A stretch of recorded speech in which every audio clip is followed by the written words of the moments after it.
Dangerous topic है। Suggestion ये रहेगा कि याद रखिए, ठीक है।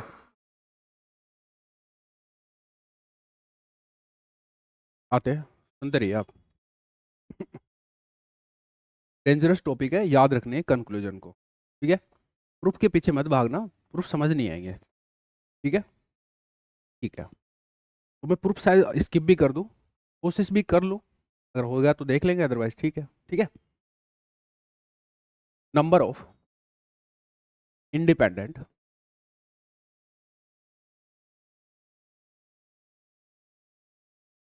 Parameters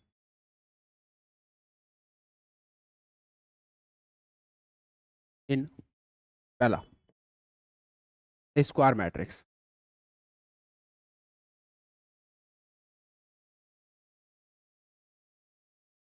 order N cross N है।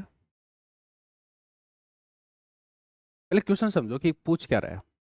नंबर ऑफ इंडिपेंडेंट पैरामीटर्स, ठीक है। पैरामीटर्स मतलब जो उसमें भरे जाएंगे एंट्रीज, ठीक है। तो नंबर ऑफ इंडिपेंडेंट पैरामीटर्स क्या रहेंगे एक स्क्वायर मैट्रिक्स में। तो ये एक स्क्वायर मैट्रिक्स है। 3 क्रॉस 3 ले लो आप एक बार के लिए, या एन क्रॉस एन ले लो, एन क्रॉस एन, ठीक है। भाई डायगोनल पे कितने एलिमेंट आते हैं एन क्रॉस एन में? 4 की बना देता हूँ, 3 की रखो ना यार। जितना एन होगा उतना आएगा। 3 क्रॉस 3 से सोच के देखते रहिए। डायगोनल पे जो एलिमेंट होते हैं वो हो गए आपके एन। टोटल जो एलिमेंट्स है वो एन होते हैं, बोलेगा। अच्छा, टोटल एलिमेंट्स कितने होते हैं? N square. हमारा आंसर तो हो गया। स्क्वायर मैट्रिक्स में नंबर ऑफ इंडिपेंडेंट पैरामीटर्स क्या होंगे? इंडिपेंडेंट का मतलब होता है आपस में कोई रिलेशन ना हो।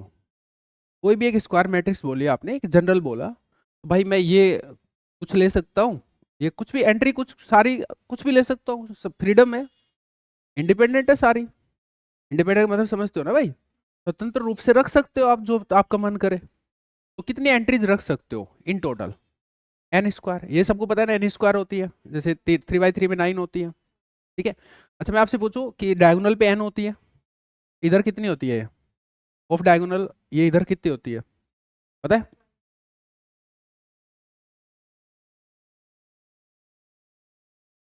N square minus N by two. इसकी वजह इसको ऐसे याद रखो, कितनी होती है? जैसे 3 में कितना आना चाहिए? 3 आंसर आना चाहिए। डालो 3, 3 × 2, 2 कर जाएगा। ये भी इतनी होती है। ये नंबर याद रखो कि भाई ये ऑफ डायगोनल एलिमेंट का नंबर इतना होता है, और ये इनका इनका बराबरी होगा ऑब्वियस है।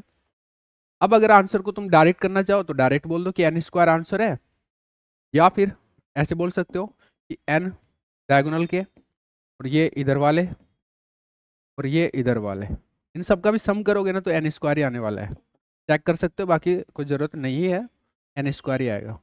आया ना? क्या कह रहे हैं? जरा वेट करिए, मुझे पता नहीं है क्वेश्चन है। क्वेश्चन हर्मिशियन मैट्रिक्स का है, यूनिटरी का है, टेस्ट का क्वेश्चन है, ठीक है। तो यार तेरा कभी इनको बताया नहीं क्या हुआ था तुम दोनों के साथ में? बताया नहीं तुमने, शेयर नहीं किया? मैंने बोला सर हमारा एक डाउट है। मैंने बोला जेस्ट का क्वेश्चन है 24 का। हाँ सर। अरे दिन रात का नहीं पता था मुझे क्या है क्या नहीं है, बताओ। कल को ये छोरी बोलेगी आखिर मेरा एक डाउट है, मेरे को पता नहीं चलेगा कौन सा क्वेश्चन इसका डाउट है? ये पता चलेगा? पता चलता है भाई मुझे। चलो, तो ये ठीक है। सेकंड, तो सर आप तो बोल रहे थे बहुत टफ सा है, रट लेना। ये तो इजी सी बात थी, इसमें क्या टफ था? आया ना? बढ़िया बात है। कोई और मैट्रिक्स बोलो, स्क्वायर के बाद में आप बोलो इस डायगोनल मैट्रिक्स।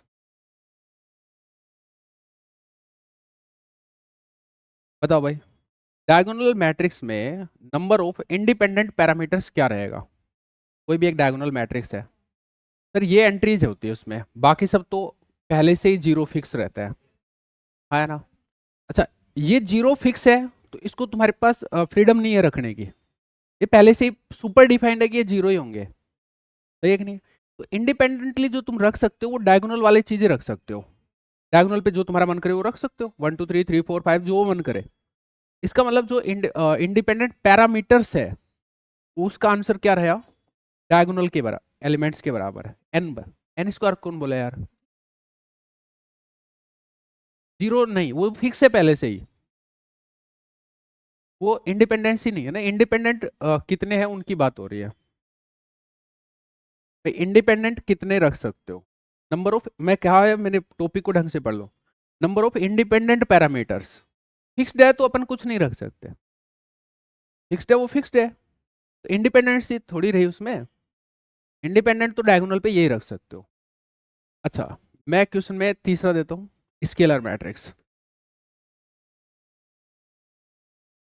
शायद आपको याद होगा क्या होती है, एक सेकेंड, सेम डायगोनल एलिमेंट्स हो, आया ना, तो अल्फा अल्फा अल्फा इस तरीके से, ठीक है, ये दो फिक्स रहते हैं अभी भी, जीरो जीरो सारा फिक्स रहता है आइटम, ठीक है, तो फिक्स वाला भी तो तुम्हारे पास कोई फ्रीडम बची ही नहीं, हाँ, यहाँ पे भी तुम्हारी फ्रीडम थोड़ी बहुत छीनी गई है, तुम्हें सिर्फ एक इंडिपेंडेंट पैरामीटर चूज करना, वही सब जगह ऑटोमेटिक सेट हो जाएगा, आपका जो इंडिपेंडेंट पैरामीटर्स का जो आंसर है वो क्या आने वाला है यहाँ पे, वन आने वाला है, बोलेगा, कोई दिक्कत, कोई दिक्कत नहीं है।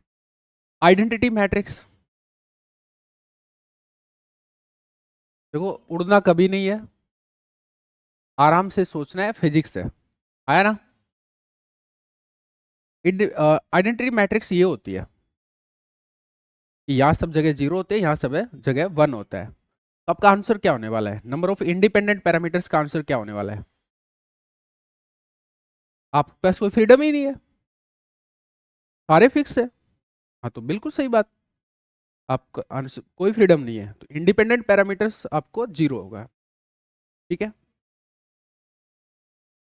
ठीक है, और अब आता है थोड़ा सा मामला टफ की साइड, ठीक है, या फिर एक बार थोड़ा सा इजी रखता हूं मैं, ऑर्थोगोनल मैट्रिक्स, एक ऑर्थोगोनल मैट्रिक्स है,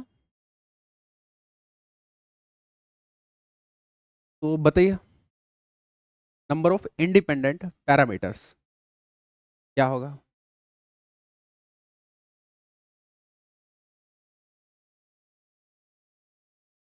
नंबर ऑफ इंडिपेंडेंट पैरामीटर्स, अरे एन स्क्वायर आपने बोला, ठीक है, सुनिएगा आप,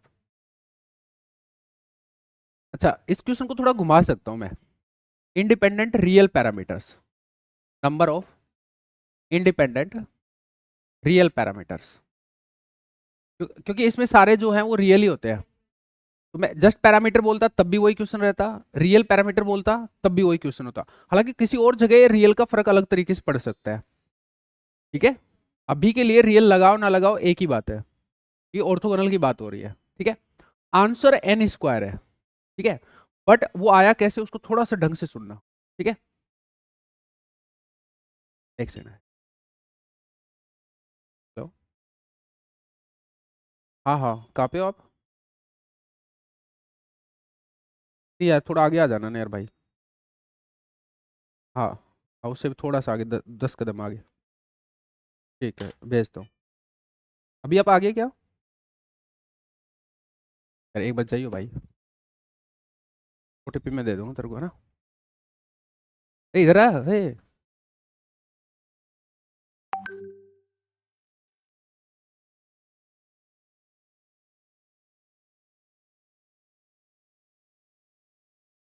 इधर रुक जाओ,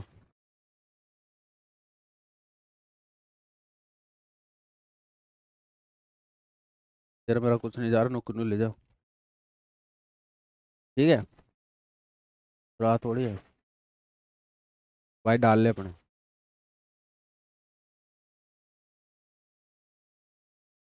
हाँ 6 हो गए देख लेना ना,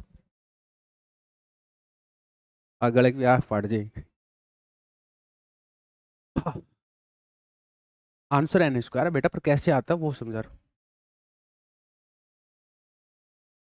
इसका भी एन स्क्वायर, इसका N N minus one two, या आंसर है इसका, वो मैं आ रहा था ना अभी, एक सेकंड रुक जाओ, रटने की चीज़ है, ऊपर नीचे हो जाता है, इसका answer N N minus one by two है, बट ये आया कैसे, थोड़ा सा मुश्किल है यहाँ पे चीज़ों को ध्यान मतलब ढंग से समझना, बट फिर मैं कोशिश करता हूँ, अगर आपको थोड़ा बहुत भी पल्ले पड़े तो मेरे को बोलना, ठीक है।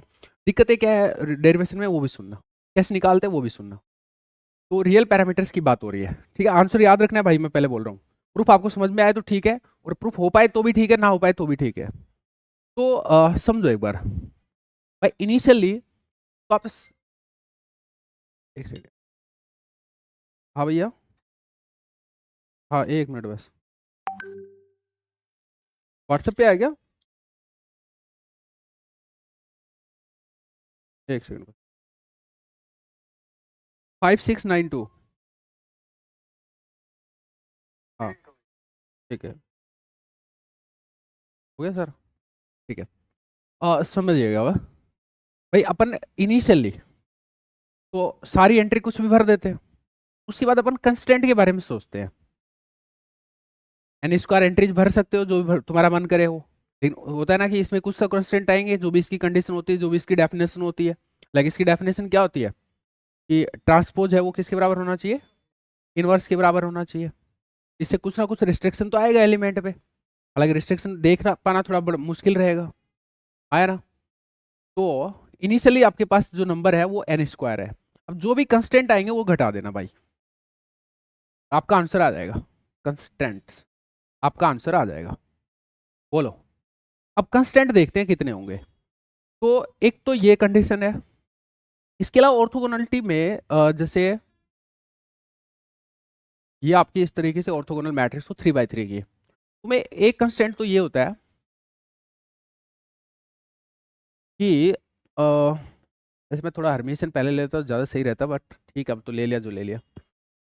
एक कंस्टेंट ये रहता है कि जितने भी कॉलम्स है या रोज है वो आपके नॉर्मलाइज वेक्टर बनाते हैं, आया ना, ठीक है। तो मैं ऐसे बोल सकता हूँ, कॉलम्स पे फोकस कर लेता हूँ, एक किसी एक पे करना पड़ेगा, कॉलम या रोज, ठीक है। तो अगर मैं कॉलम्स पे बात करूँ तो सी आई डैगर, या ऐसे बोल देते हैं, और नॉर्मलाइज है ना, हाँ तो सी आई, ठीक है। और ये चीज़ 1 होगी, हरा बोलिए।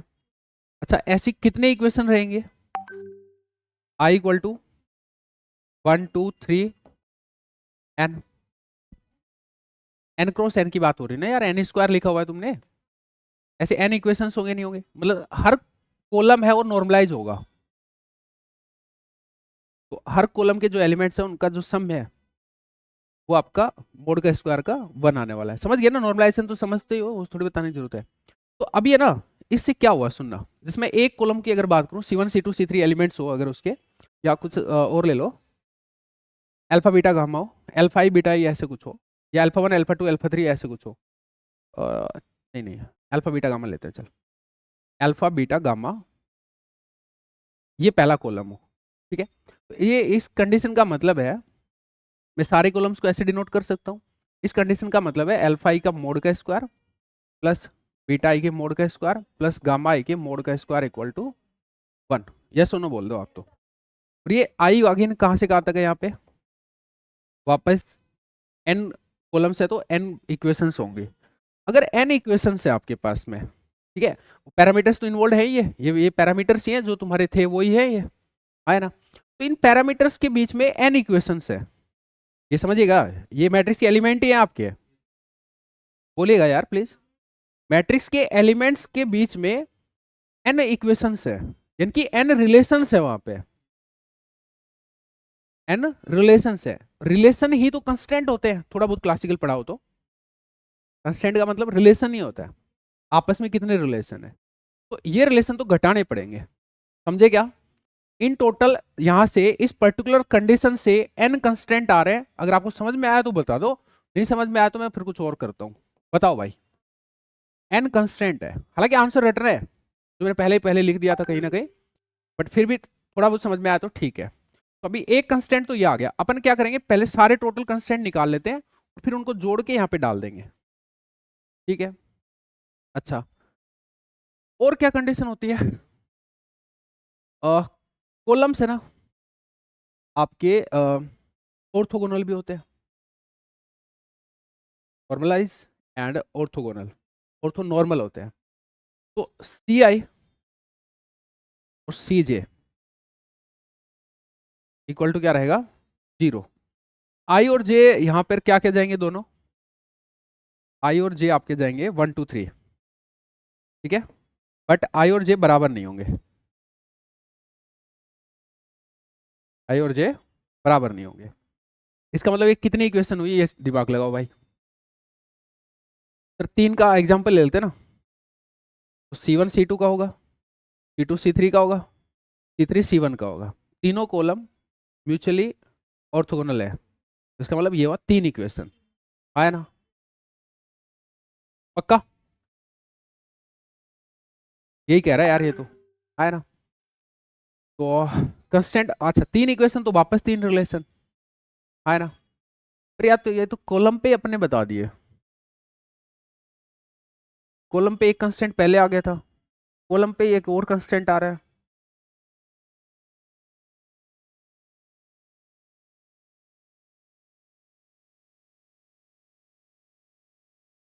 अच्छा एक और चीज है, इसका नंबर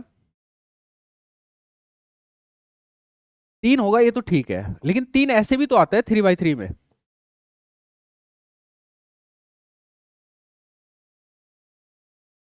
3/3 में भाई तुम n बोल रहे हो कंस्टेंट, 3 आए थे कंस्टेंट तो आप n बोल रहे थे, और 3/3 में इसकी वैल्यू भी तो n ही, मतलब 3 ही तो आएगी, हाँ ना। तो एक बार जैसे 2/2 है, उसमें कितना होगा ये मामला, 1 C1 C2, ठीक है, तो वहां पे n के बराबर आया क्या, ये आया। 4/4 में कितना होगा ये ड्रामा, फिर बात समझो क्या, आपने नंबर ऑफ कंस्टेंट लिखने हैं कि भाई यहाँ पे इस पर्टिकुलर सिचुएशन से कंस्टेंट का नंबर कितना आया, लेकिन आपको वो लगा कि वो 3 है, तो 3 से आपको n की वाई बाई, पर मैं कह रहा हूं कि 3/3 में इस चीज की वैल्यू भी तो 3 होती है, तो आप इसकी वाई भी क्यों नहीं लिए, समझे हो। फिर मैं थोड़ा सा गया 2/2 पे, 2/2 में सिर्फ एक ही कंडीशन आएगी C1 C2 equal to 0, orthogonality के, ठीक है। इसका मतलब वहां पे आया जो कंस्टेंट आया वो आया आपका 1, ठीक है। तो n वाली जो बाई थी वो तो नहीं आई भाई साहब, n का मतलब 2 तो थोड़ी आया। अच्छा इस वाले फॉर्मूले से आया क्या, 2 डालो इसमें, हाँ इस वाले से आया, मतलब चलो एक बार 3/3 में भी ऐसे ही आ रहा है आपका, लिख नहीं रहा हूं मैं, कंस्टेंट 3 आ रहे हैं, वो भी इस फॉर्मूले से आ रहे हैं। 4/4 का और देखो, 4/4 में देखो एक बार, C1 C2, या फिर आप ऐसे कर सकते हो 4 कॉलम्स है, इनके कितने बनेंगे 4C2, 4C2, कोई भी दो को उठा लो, 4C2 number of pairs, 4C2 होता है 4 फैक्टर। ये बातें समझ में आ रही तो बोलो यार, नहीं समझ में आ रही तो मैं खूब हिफट डालूंगा लेकिन समझा दूंगा, ठीक है। तो ये कितना आया 6, 24/4 6 आ गया। अच्छा ये n(n-1) वाले से आ रहा है क्या, 4 3 12/2, हाँ ये भी n(n-1/2 से आ रहा था, ये भी n(n-1/2 से आ रहा है। तो मैं जो कंस्टेंट है वो आपसे पूछूं तो भाई ये वाला आंसर है, ये वाला है, ये नहीं है सर, हाँ है ना, कंस्टेंट है उसका आंसर ये है, बोलो भाई। ए भैंस की आंख तुम्हारी, अरे वो गायब किया है मैंने, ठीक है।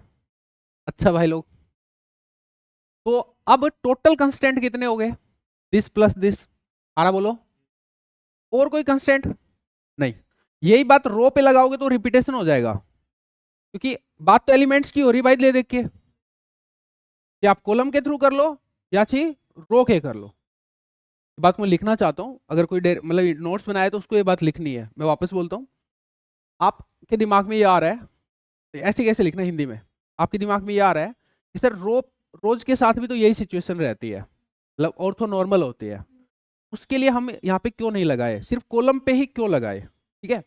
तो आपको ये कहना है कि रोज पे लगाओगे तब भी एलिमेंट्स पे कंस्टेंट की बात होगी, उन्हीं एलिमेंट्स पे बात होगी, कॉलम्स पे लगाओगे तब भी उन्हीं एलिमेंट्स पे बात होगी। बात तो एक ही बार करनी पड़ेगी ना यार, दो दो बार थोड़ी करोगे आप, या तो रोज पे कर लो या फिर कॉलम पे कर लो। रोज पे करते तब भी यही बातें आएंगी, कॉलम पे कर रहे हो तब भी यही बातें आएंगी, कंस्टेंट यही है, इसके अलावा कुछ नहीं है। एक जो सबसे इंपॉर्टेंट बात है जो तुम्हारे समझ में आनी चाहिए वो ये है कि हम जब कंस्टेंट का डिस्कशन कर रहे थे तो हम पहली दफा तो ये सोचे थे कि इसकी डेफिनेशन से कुछ निकल के आ जाए हमारे सामने, डेफिनेशन से आया नहीं था, इसलिए हमें बाकी जो एंडा पट्टी की प्रॉपर्टी है इन पे गए, दूसरा क्वेश्चन ये भी है ना कि सर ये आप ये वाली प्रॉपर्टीज के बारे में क्यों सोच रहे हैं, कॉलम ऑर्थोनॉर्मल होते हैं, रोज ऑर्थोनॉर्मल होते हैं, इन पे आप क्यों जा रहे हो? डेफिनेशन से करो ना, क्योंकि आप जब हर्मिशन का करोगे तो उसका डेफिनेशन से करने वाले हो तुम। भाई डेफिनेशन यहाँ पे कुछ दे नहीं रही एलिमेंट्स के बारे में, इसलिए वहां पे जा रहे हैं। बोलो यार, क्लैरिटी होनी चाहिए आपके थॉट्स में, ठीक है, अदरवाइज तो डेरिवेशन समझ ही नहीं आएगा। अच्छा, अब बेटा मैं कंस्टेंट को जोड़ दूं और फिर मैं आंसर की बात फोकस करूं, भगवान का नाम लो, क्या आ रहा है देखते हैं।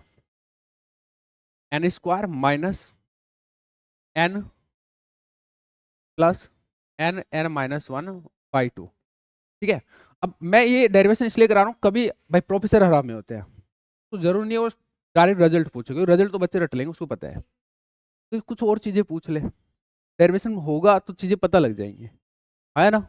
वो ऐसे पूछ ले डायरेक्ट कि कॉलम से ऑर्थोनॉर्मल होते हैं, रोज ऑर्थोनॉर्मल होते हैं, तो इस वजह से नंबर ऑफ कंस्टेंट है एलिमेंट्स पे क्या आएंगे, तो क्वेश्चन ही नहीं समझ में आएगा, पूछ के लिया आया ना। ठीक है, फिर तो बताओ क्या है। एन स्क्वायर माइनस एन, ये क्या कर रहा हूँ मैं minus N square by two, ठीक है, प्लस एन बाई टू, देख रहा यार, ठीक है क्या। तो यहाँ से इसमें घटाओगे तो एन स्क्वायर बाई टू, इसमें से घटाओगे तो माइनस एन बाई टू, और फिर ये टू एलसीएम लोगे तो एन स्क्वायर माइनस एन, मैं एक बार लिख देता हूँ। अब मेरा हो गया ना डेरिवेशन, फिर मैं पंचायती करूंगा। वैसे तीखी चीज थी ये डेरिवेशन, मुझे भरोसा नहीं था कि मैं कर पाऊंगा। हो गया, बढ़िया था। लेकिन याद रखिए भाई साहब, क्योंकि तुम वहां नहीं कर पाओगे शायद, जो नोट्स बनाया वो पूरा पूरा अच्छे से लिखना बेटा, ठीक है। 2-3 बार वीडियो देख लेना, खुद से करके देख लेना घर पे, उसके बाद लिखना। नेक्स्ट क्वेश्चन है, और मैट्रिक्स का नंबर मुझे याद नहीं है, यूनिटरी। यूनिटरी में क्वेश्चन क्या है, number of real parameters, number of real parameters, ठीक है, वो क्या होंगे। यूनिटरी है, ये बात है कि आपकी डेफिनेशन ये होती है, U dagger equal to U inverse, और आप ऐसे बोल सकते हो, ये कुछ डेफिनेशंस होती है। मैं एक बार कोई भी एक यू मैट्रिक्स पे बात करना चाहता हूँ आपसे, थोड़ा एलिमेंट्स के ऊपर एन क्रॉस एन पे। देखो भाई, इनिशियली आपके पास कितने एलिमेंट है, रियल की बात कर रहा हूँ मैं। देखो इन जनरल, पहले वाले तो रियल, सारे एलिमेंट रियल थे। मोस्ट जनरल मैट्रिक्स जब तुम बनाने जाओगे यूनिटरी को, यूनिटरी में तो नंबर कॉम्प्लेक्स रह सकते हैं, तो मोस्ट जनरल बनाने जाओगे तो सारे कॉम्प्लेक्स नंबर है, जितने भी एलिमेंट्स हैं वो सब अल्फा प्लस आइटा बीटा के फॉर्म के हैं। पहली दफा मोस्ट जनरल बनाओ, कंस्टेंट नहीं डाल रहा हूं मैं, आप अभी कोई कंडीशन नहीं डाल रहे हो कि सर ये कंडीशन डाल दो तो ये डायगोनल तो रियल होना चाहिए, ऐसा कुछ नहीं बोल रहे हो फिलहाल। मोस्ट जनरल जो बनेगी वो ये होगी कि सारे एलिमेंट्स हैं वो कॉम्प्लेक्स हो, आया ना बोलो। तो अभी रियल पैरामीटर्स कितने हैं, इनिशियली रियल पैरामीटर्स कितने हैं, आंसर हो जाएगा वो इनिशियल वाला जो नंबर तुम अभी बताने वाले हो माइनस सारे कंस्टेंट्स, आया ना। ठीक है, तो अभी एक नंबर में दो रियल पैरामीटर है, अल्फा और बीटा, इंडिपेंडेंटली जिनको तुम डाल सकते हो, तुम्हारी मर्जी ना, तुम 1 + आइटा लेना चाहते हो, 1 - आइटा फलाना ढिकड़ा जो लेना चाहो, आया ना बोलो। एक नंबर में दो है, और टोटल कितने ये N square, total number N square है, तो टोटल कितना हो गया फिर 2n², N square total element, एक एलिमेंट में दो इंडिपेंडेंटली तुम रख सकते हो, इसका मतलब 2n² इन टोटल रख सकते हो आप इंडिपेंडेंट रियल पैरामीटर्स, रियल की बात हो रही है, पैरामीटर्स की बात नहीं हो रही है, ठीक है। ओके, अब आते हैं कंस्टेंट पे यूनिटरी में। भाई यूनिटरी कोई खास बातें आपको याद है, तो तुम पता है इस डेफिनेशन से एलिमेंट पे कोई कमेंट आएगा नहीं, ऊपर वाले से हाँ ना बोलोगे तो मेरे को समझ आएगा यार, इस एलिमेंट से कोई कमेंट थोड़ी आएगा, इस पे नहीं आएगा। तो फिर कुछ खास प्रॉपर्टीज पे जाओ, प्रॉपर्टी तो ऑर्थोगोनल वाली है, है ना। पहला क्या, पहला यह कि कोई भी दो सारे जितने भी क्या बोलते हैं कॉलम्स है वो क्या है आपके नॉर्मलाइज्ड है, जितने भी कॉलम है वो नॉर्मलाइज्ड, i = 1 से n, बोलिए, ठीक है। अब एक बात बताइए, ये कितनी इक्वेशंस है, n इक्वेशंस, n इक्वेशंस है, और एक सेकंड एक सेकंड, n इक्वेशन नहीं है, 2n इक्वेशन है ये, तो 2n क्यों, आना पूछो, एन होनी चाहिए थे, आया ना। एक्चुअली इस बार ये कॉम्प्लेक्स नंबर भी रहने वाला है इधर की साइड में। मैं एक बार है ना आपको बता के बताता हूँ। लेट आपका जो एक कॉलम है ना वो ये हो, वो C1 है वो ऐसा हो, alpha 1 plus eta beta 1, alpha 2 plus eta beta 2, alpha 3 plus, नहीं एक सेकंड, ये सही किया, मेरे अल्फा बीटा करना चाहिए था ना यहाँ पे। चलो एक ही लिखना है तो फिर कोई दिक्कत नहीं है, जैसा भी लिख लूँ। आप जब ये करने जाओगे C1 लिख देता ना, अरे भैंस की आंख, ये करने जाओगे तो बताओ क्या होगा सर, इसका आएगा ये चीज, ये तो डायरेक्ट आ जाएगा यहाँ पे, और यहाँ पे इसके कॉम्प्लेक्स कॉन्जुगेट आ जाएंगे। बोलो भाई,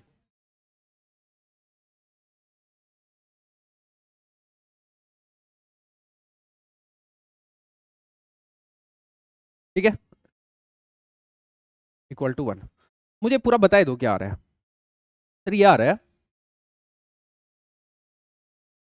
इसके मोड का square, alpha square plus beta square.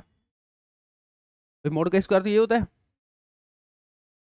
ये ना 1 1, ऐसे 2 का, ऐसे 3 का। अब तो फिर तो यार एक ही आएगी इक्वेशन, मतलब एन ही आएगी, एन ही आएगी, एन ही, 2n नहीं आएगी।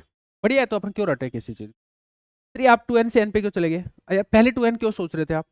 मैं सोच रहा था समथिंग ऐसा करके आएगा,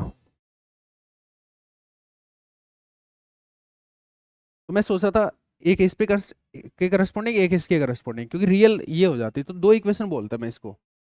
अगर ये बाई चांस एक बार जीरो होता तो ऑर्थोगोनल में आएगी ये चीज।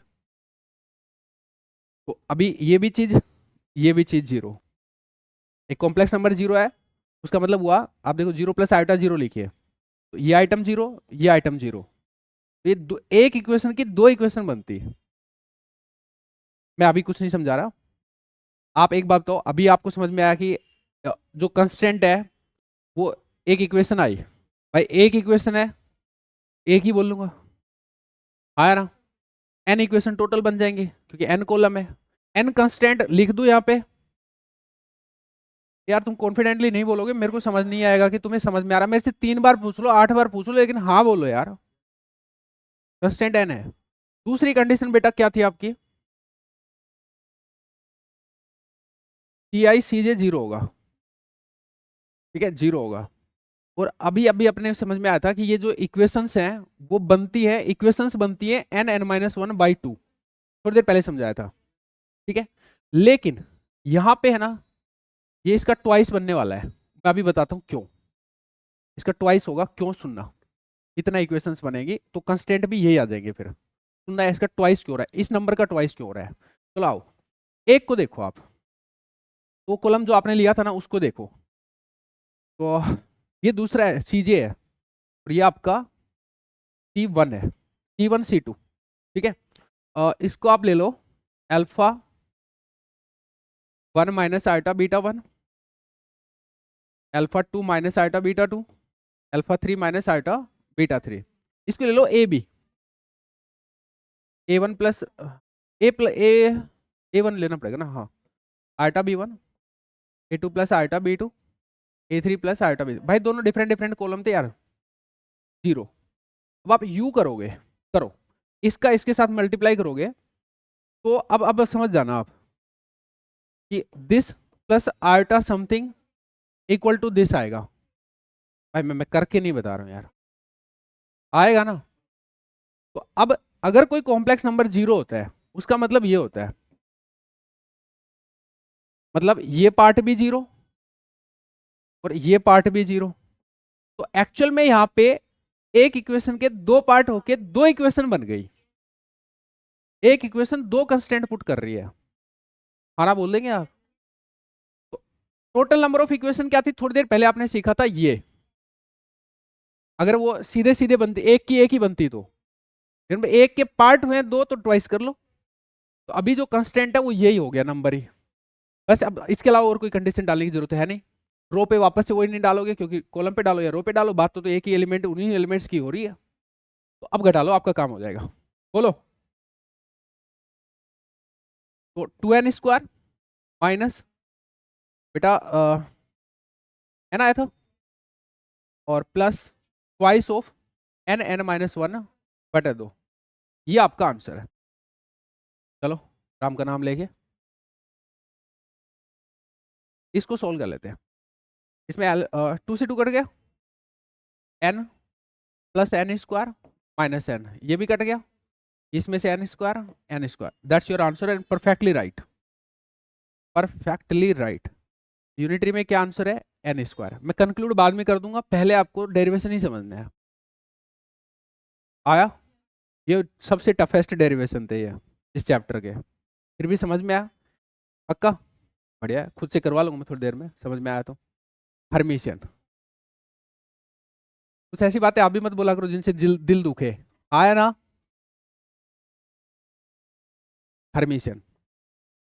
ओके, हर्मिशियन में कंडीशन तो अपने को पता ही है क्या होती है, ए डैगर इक्वल टू ए होती है।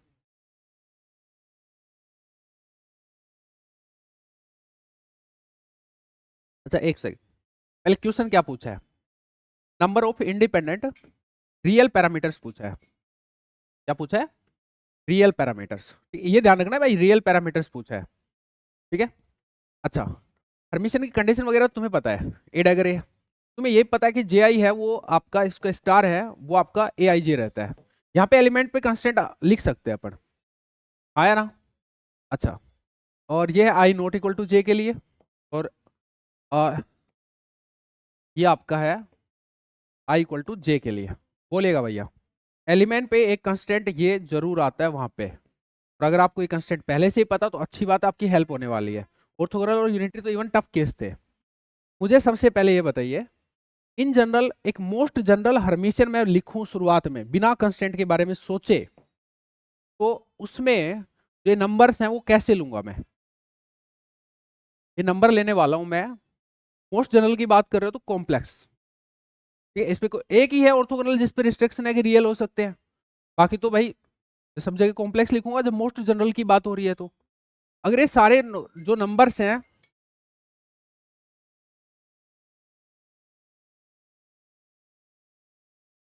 जी बोले, हाँ जी बोलिए।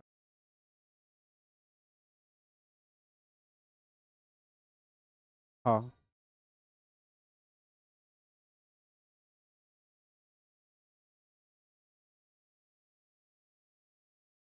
बेटा कंस्टेंट में नहीं डाल रहा हूँ ना यार, आप मेरे को समझ ही नहीं रहे यार, मैं काम कैसे कर रहा हूँ। एक बार मोस्ट जनरल डालो यार, पीछे भी तो यही किया ना, पहले मोस्ट जनरल डाला, कंस्टेंट तो अब देख लेंगे ना, डायगोनल रियल होते हैं तो उससे क्या होगा वो सब अब डालेंगे। मैंने लिखा आंसर है two N square minus constants. अगर आपको यहां तक कोई दिक्कत है तो बताओ, ये टू एन स्क्वायर में दिक्कत है तो बताओ भाई। एक एलिमेंट में दो रियल पैरामीटर है, एन स्क्वायर एलिमेंट्स है, तो टू एन स्क्वायर हो गया, सिंपल है, माइनस कंस्टेंट। अब आओ तुम एलिमेंट्स में कंस्टेंट के लिए तुम्हारे पास दो इक्वेशन है। पहली इक्वेशन के बारे में सोचो, जो आपकी ये वाली है, इसके बारे में सोचो ये क्या कह रही है। फिर ये कहती है कि डायगोनल एलिमेंट्स है वो आपके रियल होंगे, ये तो कहती है। तो आपको क्या चाहिए था, रियल ही तो चाहिए था, है ना।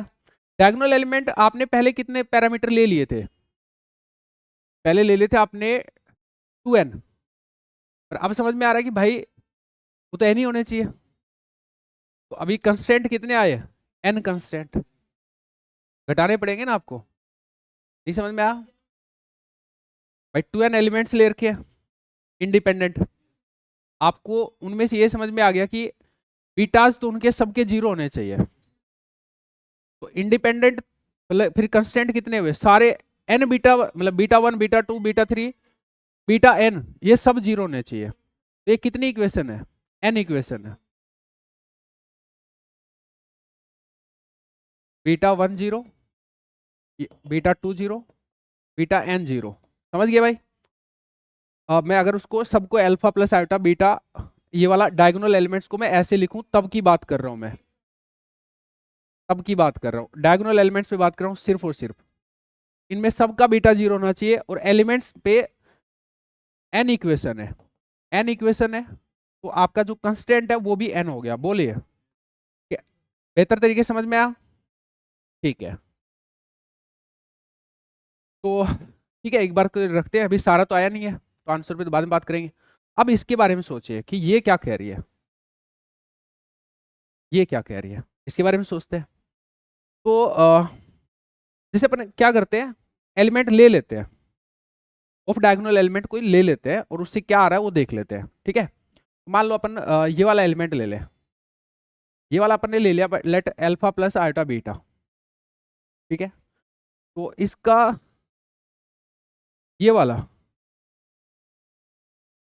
एक सेकेंड, ये हो गया अल्फा माइनस आयोटा बीटा, इसका ये ए आई जी लिया था मैंने, ये जे आई है, ये alpha plus iota beta A I J था, इसका ये ए आई जी है वो ऐसा हो जाएगा, जे आई ऐसा हो जाएगा, जे आई स्टार ऐसा हो जाएगा। ठीक है, इसका मतलब क्या हुआ, इसका मतलब ये हुआ कि एक सेकेंड, आपको ये जो एलिमेंट्स है ये वाले, इनमें आप ऊपर वाला सेट कर लो, नीचे वाले अपने आप सेट हो जाएंगे।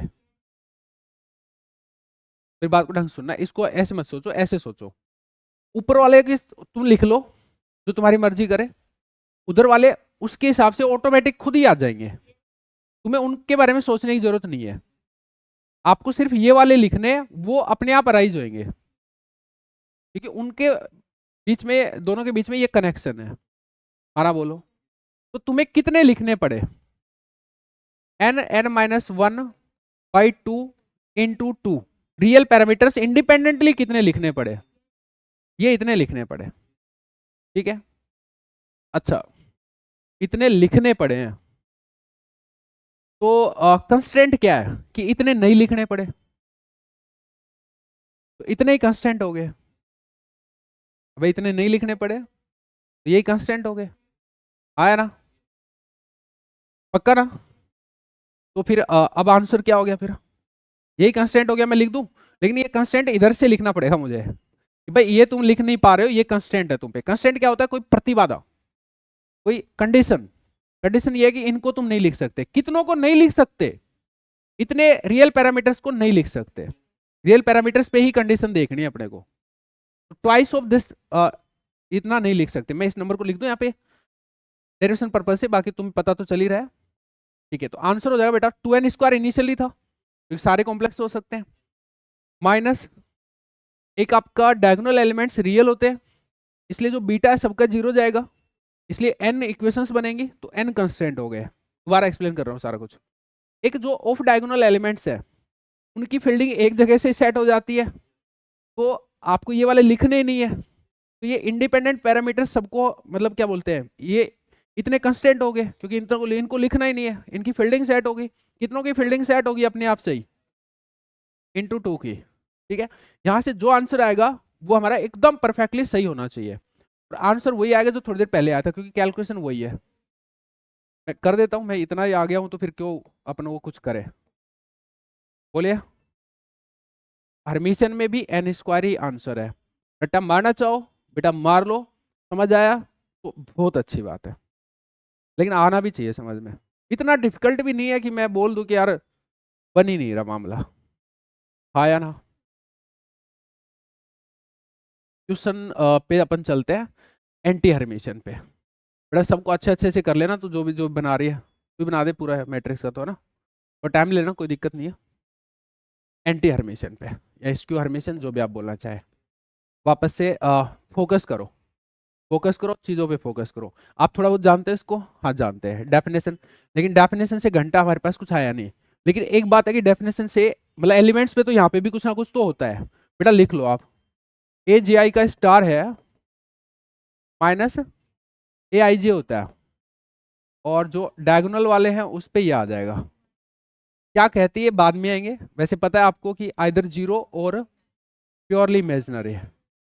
ठीक है, बात कर लेंगे बाद में कि क्या मतलब है इस चीज़ का। ठीक है, और यहाँ पे ये चीज़ है। ठीक है, चलिए, तो सबसे पहले आप मोस्ट जनरल लिखेंगे तो कितने पैरामीटर्स नीडेड होंगे, भाई कॉम्प्लेक्स लिख सकते हैं इसको, सिर्फ एक ऑर्थोगोनल है जिसको रियल लिखा जाता है, बाकी सबको तो मोस्ट जनरल बात हो रही है तो कॉम्प्लेक्स लिखी जाएगी। तो अगर सारे element alpha plus iota beta form के हैं तो एक एलिमेंट को लिखने में 2 पैरामीटर्स रियल पैरामीटर्स की जरूरत है। अगेन क्वेश्चन वही है, number of independent real parameters. ठीक है भैया। तो इसका मतलब है टोटल तो 2n² हो गए। तो जो आंसर है हमारा वो हो जाएगा 2n² माइनस कितने कंस्टेंट्स आ रहे हैं।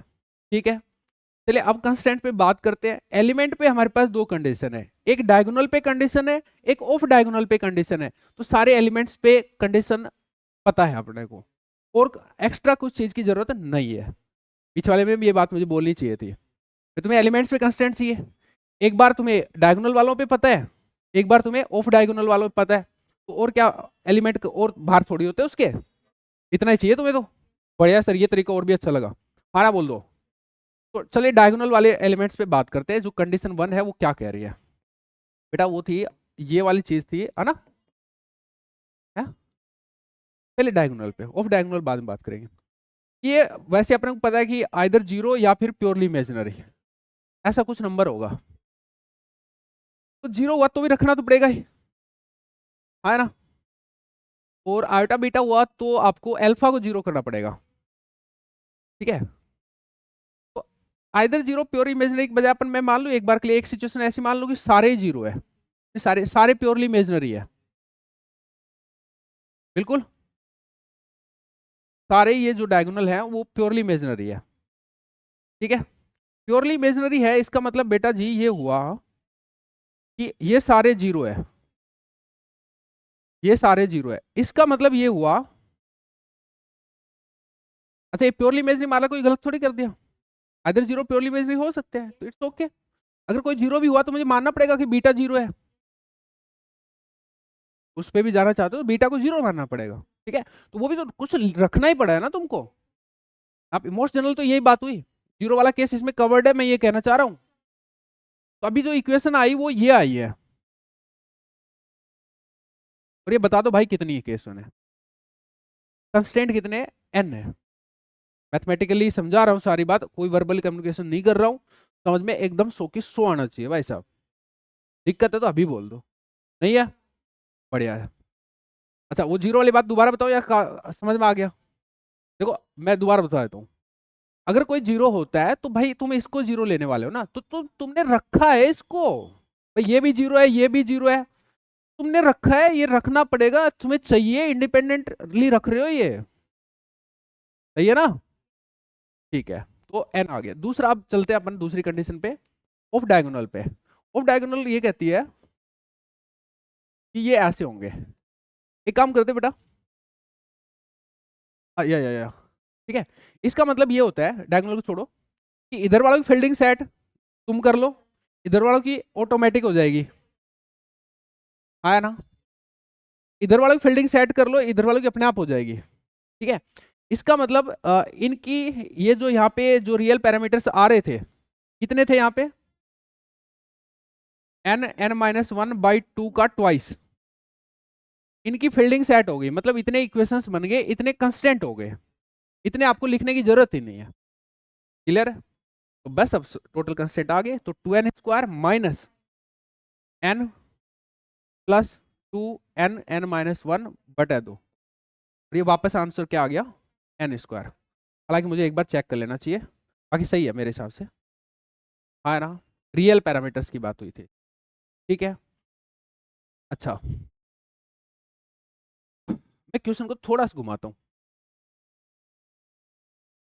Number of independent parameters in Hermitian matrix. देख बेटा, अगर तूने भावुकता में क्वेश्चन ढंग से नहीं पढ़ा ना, तो ऐसे तैसी होना तय है। अभी मैंने क्या बोला है? नंबर ऑफ इंडिपेंडेंट पैरामीटर्स, मैंने रियल नहीं बोला, इंडिपेंडेंट पैरामीटर्स बोला है। क्लियर है? पक्का? अब मुझे बताओ, हर्मिशियन बात कर रहा हूँ, ये जो हर्मिशियन होती है इसमें आपको पता है कि ये तो तुम्हें रखने पड़ेंगे, रियल रखने पड़ेंगे, लेकिन रखने तो पड़ेंगे, आना बोलिए। तो एन तो ये रखने पड़ेंगे, आप ऐसे सोच सकते हो। ठीक है, इंडिपेंडेंट पैरामीटर्स भाई इंडिपेंडेंटली कितने रखने पड़ेंगे, दैट्स इट। एक ये रखने, ये अपने आप आ जाएंगे, तो फिर जो इंडिपेंडेंट पैरामीटर्स है वो ये हुए, बस ये आंसर ही हो गया सीधा। कुछ लोग नहीं समझ में आया शायद। ये सीधे नंबर ही हो गए। और अभी देखना इसका आंसर अलग आएगा शायद। 2n plus N square minus N, तो ये कटा तो क्या है आपका एन बन जाएगा यहाँ पे, ठीक है। तो एन बाहर लोगे, n+1/2। ये पूछा क्या था उस बात पे डिपेंड करता है भाई, कब एन स्क्वायर आंसर होगा कब ये होगा। बाकी बढ़िया क्वेश्चन कौन सा है, ज्यादा अच्छा क्वेश्चन कौन सा है, पहले वाला, रियल वाला। उसमें जोर आएगा, इसमें तो किसके घंटा जोर आया है। खाना बोलो। अच्छा, ऐसा ही क्वेश्चन अगर मैं एंटी हर्मिशन में पूछ लूं तो बताओ क्या होगा।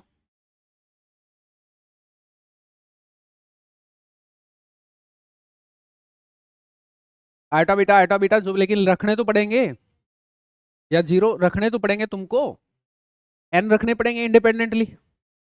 ये जो भी होते हैं प्योरली इमेजिनरी या जीरो, लेकिन तुम्हें देख बताना तो पड़ेगा ना ये जीरो है ये प्योरली इमेजिनरी है। रख तो तुम ही रहे हो ना, और ये तुम रखोगे इनकी फील्डिंग अपने आप सेट हो जाएगी, तो वापस से आंसर यही आएगा।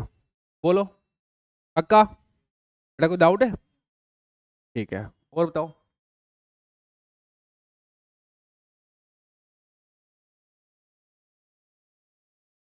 अब मैं एक बार रिवीजन करा देता हूँ, पूरा टॉपिक हो गया मेरा पूरा बढ़िया से। मैं देख लेता हूँ इसमें कोई मैट्रिक्स ना छूटी हो। नोट्स मैंने खोल रखे ना यहाँ पे शायद, आया ना, कोई मैट्रिक्स छूटी ना हो। सबसे लास्ट में इसके कोई टॉपिक ना छूटा हो। मैं कहूँगा पिछली बार तो मैंने डेरिवेशन नहीं कराए थे, इस बार मैंने डेरिवेशन कराया। अच्छा मैं एक और बता देता हूँ, स्पेशल ऑर्थोगोनल में वही रहेंगे जो, अगर इनकेस स्पेशल ऑर्थोगोनल बोल दे तो जो ऑर्थोगोनल में होते हैं, स्पेशल यूनिटरी बोल दे तो वही रहेंगे जो यूनिटरी में होते हैं, ठीक है। ठीक है, उस पे रीजन भी समझ लो भाई, उस पे एक कंडीशन डिटरमिनेंट पे आ रही है ना, एलिमेंट पे थोड़ी आ रही है कुछ। डिटरमिनेंट +1 होना चाहिए, सही है कि नहीं है, वो कोई बिगाड़ेगा नहीं कुछ। तो यहाँ पे कहाँ गया भाई, अच्छा ठीक है। हर्मिशियन मैट्रिक्स में number of independent real parameters N square, या डायरेक्ट लिख रखा है पर बेटा डेरिवेशन से समझ में आया, एन स्क्वायर ही था, आपको पूरा डेरिवेशन से लिखना है। यूनिटरी मैट्रिक्स में number of real parameters N square, orthogonal में n(n-1/2), यही आया था तुम्हारा, ठीक है।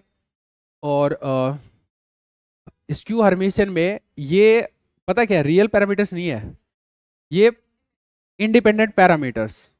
इंडिपेंडेंट तो वो भी थे, ये जस्ट पैरामीटर है, वो इंडिपेंडेंट रियल पैरामीटर्स थे, ठीक है। ये आएगा, समझ में आ रहा है।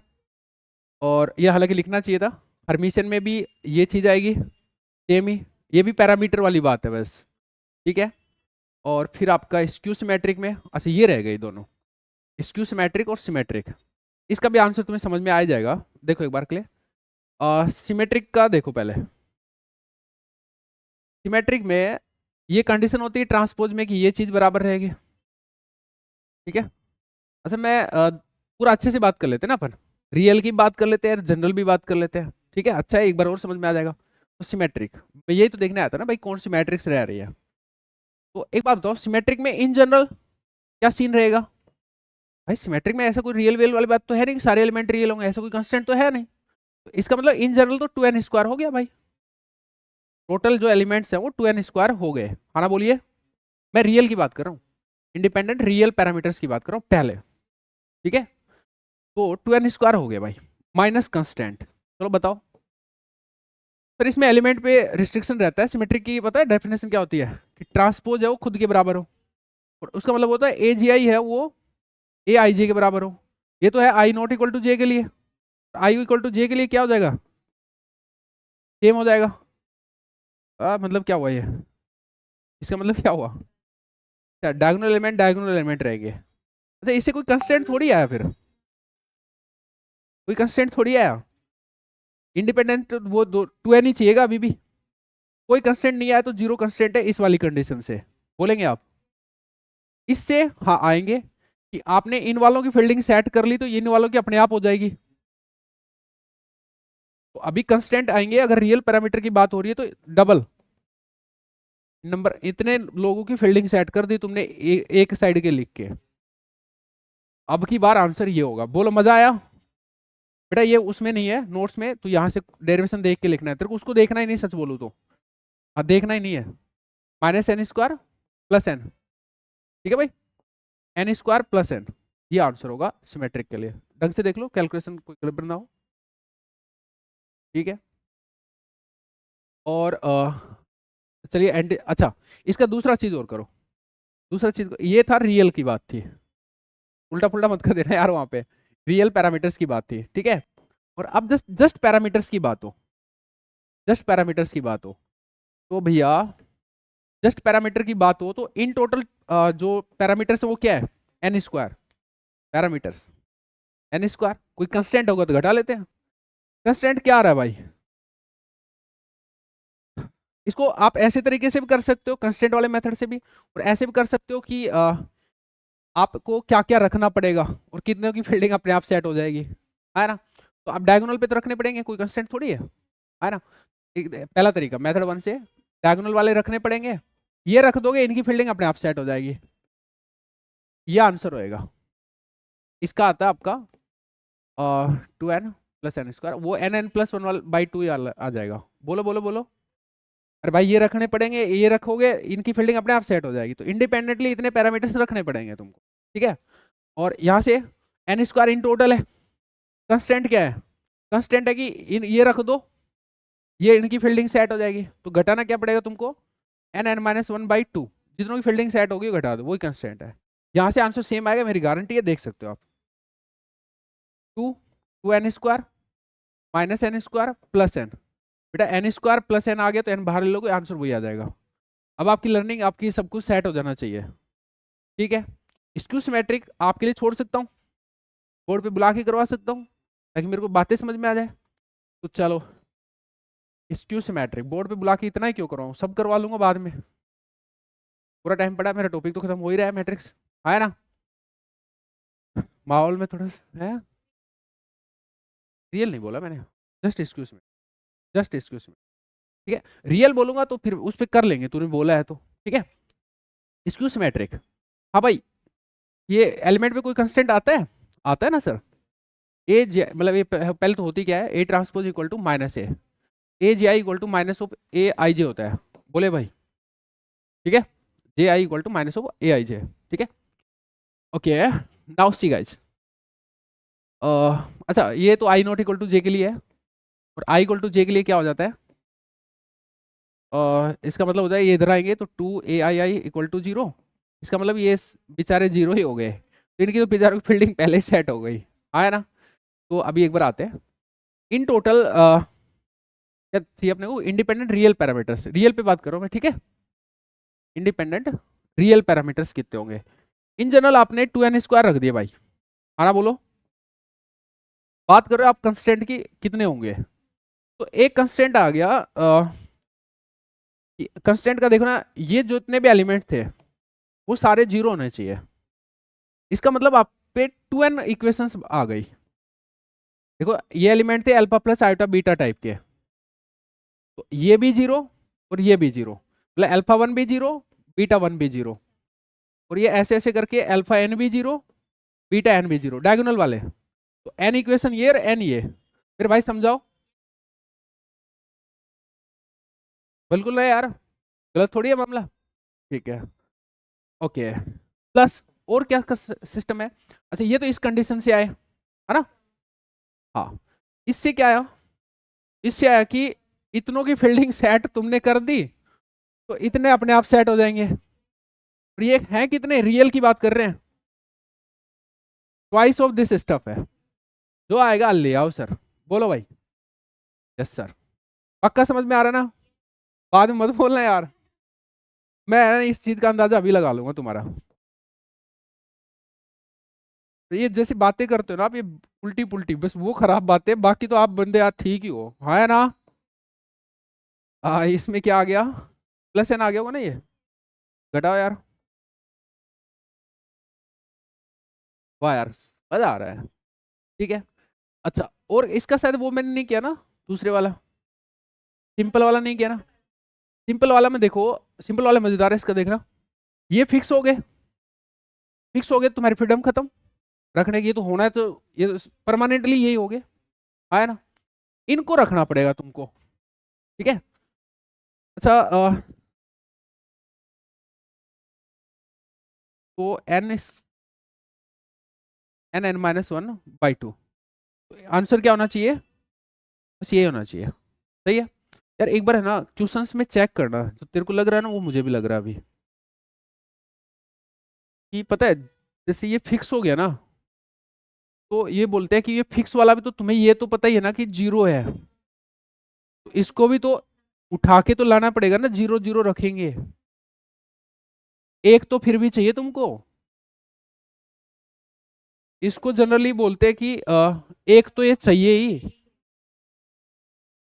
फिर बात नहीं भाई फिक्स है, ठीक है, लेकिन फिक्स भी क्या है, उसको तो रख चाहिए तो सही ना वो तुम्हें रखने के लिए, यही तो अपने how many independent elements are required, है ना, तो ये जीरो चाहिए नहीं चाहिए, ये कई बार कर देता है, प्रोफेसर के माइंड पे डिपेंड करता है, फिर बात को ढंग से सुने। अब लेकिन फिर तो सर बहुत जगह बदलाव आएंगे, क्या माथा घूम गया यार, है ये शायद करता है ना ऑप्शन में, वैसे है ना इंडिपेंडेंट रियल पैरामीटर्स पूछता है, सुनो एक बार के लिए, रियल पूछेगा तुमसे, ये वाला पूछेगा ही नहीं, नॉर्मल वाला पूछेगा ही नहीं, बाकी नॉर्मल वाला पूछेगा ना, तो तुम्हें है ना मतलब ये करना है, मैं बोल रहा हूँ करना है, मैं थोड़ा एक बार जो जो जहाँ जहाँ पे चेंज आएंगे वो कर रहा हूँ एक बार वापस से, ठीक है, शुरू से दोबारा टॉपिक करते हैं, ठीक है, पहले इसका आंसर समझ में आ गया, तो अब ये इसकी वजह से ना शायद माहौल उल्टा पुल्टा हो सकता है, बट देखते हैं एक बार, रीजन समझ में आया कि भाई एक है फिक्स है दैट्स फाइन, बट तुम्हें उसको भी, लेकिन यार इंडिपेंडेंटली कितने रख सकते हैं, हाँ तो इंडिपेंडेंटली इसको रखना तो पड़ेगा है ना, ऐसे है इसका कहना, जीटा क्या बोलो, मेरे पास लेके आओ जीपीटी को, मैं प्रोफेसर के दिमाग की कह रहा हूँ, मैं जीपीटी का शायद हो सकता है अपने वाली बात करे, क्या ऊपर क्या लिखा तूने, independent variables required in skew symmetric, okay, all zero so not independent, तो ये तो यही बात कर रहा है जो अपन कर रहे हैं, भाई फिर मैं ऐसे बोलूंगा यार, थोड़ा सा एक बार सीट को देखना, भाई सुनो एक बार, सीट को देखना, सीट में अगर क्वेश्चंस में ले रहा है उस एग्जाम को देखना किस में ले रहा है किस में नहीं ले रहा है, ये यार बकेते क्वेश्चन है ही नहीं, क्वेश्चन है ही नहीं ना तो मत लो यार भैंस की आप, क्वेश्चन नहीं है तो जो पढ़ा है वही करो, ठीक है, ठीक है, कोई बात नहीं, अब फिर मेरे भरोसे जाओ यार, चैट जीपीटी भी यही कह रहा है, तो फिर मैक्सिमम लोग यही सोच रहे होंगे या कह रहे होंगे, ठीक है, बाकी कुछ ऑल्ट्रेशन लगता है मुझे जरूर बताना, हाँ भाई,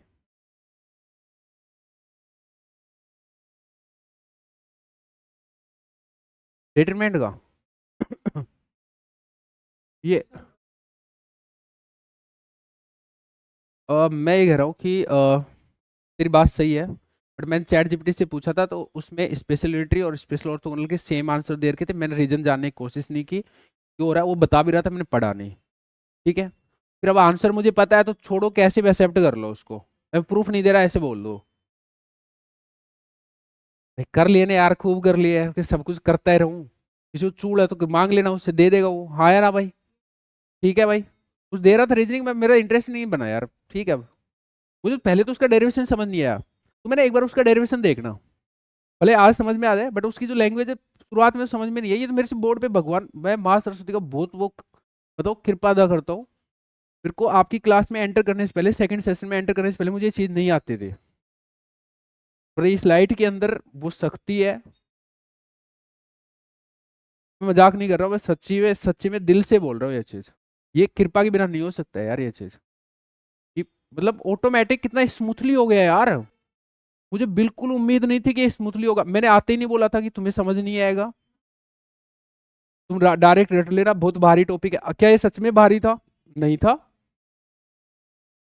अरे भारी नहीं था, अब नहीं लग रहा ना भारी यार, समझ तो आ जाएगा ना, जैसे और थे वैसा ही है यार, भाई कृपया, आई एम सो थैंकफुल यार, लिटरली, चलिए रिवीजन करते हैं थोड़ा सा, शायद मैंने सारा कर दिया लेकिन तेरा वो रियल वाला रह गया शायद, तो नाराज ना हो तो लेकर कर देते हैं, रियल स्क्यू सिमेट्रिक, ठीक है, इसमें कितना आपको क्या चाहिए, रियल पैरामीटर चाहिए या तो, ठीक है, रियल पैरामीटर्स कितने चाहिए भाई, कौन से करना चाहते हो, रियल स्क्यू सिमेट्रिक, स्क्यू में ये 0 हो जाते हैं फिक्स, ठीक है, इनकी फील्डिंग तुम सेट करोगे और इनकी ऑटोमेटिक हो जाएगी, वही आ जाएंगे ये माइनस के साथ में ना, शायद स्क्यू में है, हाँ माइनस के साथ, बट अपने आप हो जाएगी जो भी होए। तो इसको तो अपन बात ही नहीं करते, कंसिडर नहीं करते, क्योंकि फिक्स हो जाता है, तो इंडिपेंडेंटली नहीं रख पा रहे, ऐसे वर्डिंग अपन इस्तेमाल कर रहे हैं। तो सीधा आंसर क्या हो गया, यहाँ पे जो नंबर है और यहाँ पे जो नंबर है वो कितना है, ये नंबर हो गया, तुम ये रखने हैं तुम्हें इंडिपेंडेंट। बोलो भाई, अरे रियल है वो फूफा, ऊपर रियल स्क्यू सिमेट्रिक मैट्रिक्स की बात हो रही है, तो ये एलिमेंट्स रियल है, ठीक है। चलिए अब मैं करवाता हूँ रिवीजन, जो आज आज अपने किया है उसका, रिवीजन कल की तरह किसी एक बच्चे को बुला के, सबसे बेस्ट यही है, इसको बुला के करवाते हैं, ठीक है। ले बेटा जा, हाँ भाई बताओ, लास्ट से करना चाहते हो शुरू से करना चाहते हो रिवीजन, लास्ट से, तो लिख भाई क्वेश्चन लिख, हाँ एक साइड में बीच में डंडा डाल, ठीक है, ऊपर लिख रियल पैरामीटर्स राइट में, number of real parameters, number of independent real parameters, number of independent real parameters, copy निकाल लो,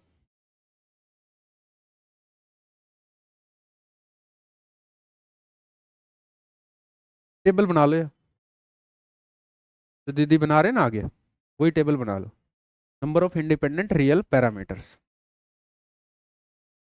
बीच में लाइन डाल के, वो अंग्रेज बीच में लाइन डाल के, हाँ बीच नहीं था ना,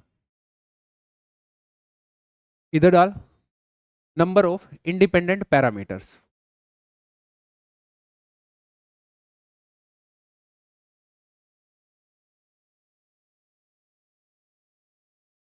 ठीक है, पहली मैट्रिक्स डाल, दोनों साइड में ऑर्थोगोनल,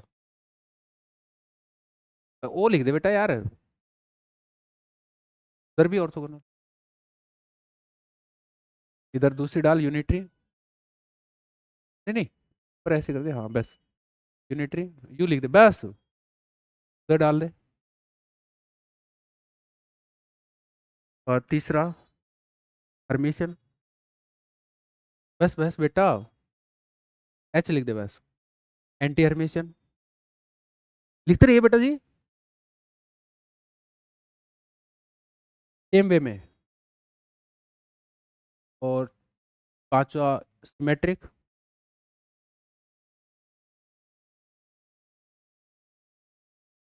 स्क्यू सिमेट्रिक डाल दे,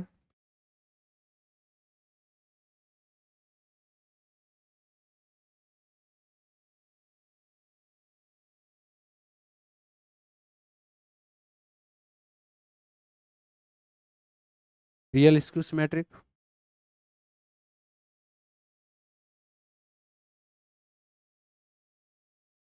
ये जो जिन लोगों को थोड़ा कम समझ में आया वो पूरा लिख लेना, तो पूरा ही लिख लेना, स्क्यू सिमेट्रिक आप लोग तो कर लेना पूरा, है ना, रियल स्क्यू सिमेट्रिक, ठीक है। अच्छा और भी बताइए हमने कोई, अब लेफ्ट में लिख दे डायगोनल, स्क्वायर लिख दे पहले, स्क्वायर 8वां पॉइंट, उधर नहीं उधर नहीं उधर नहीं, हाँ उधर भी लिख दे, चल क्या हो गया, ठीक नहीं है, square diagonal scalar identity,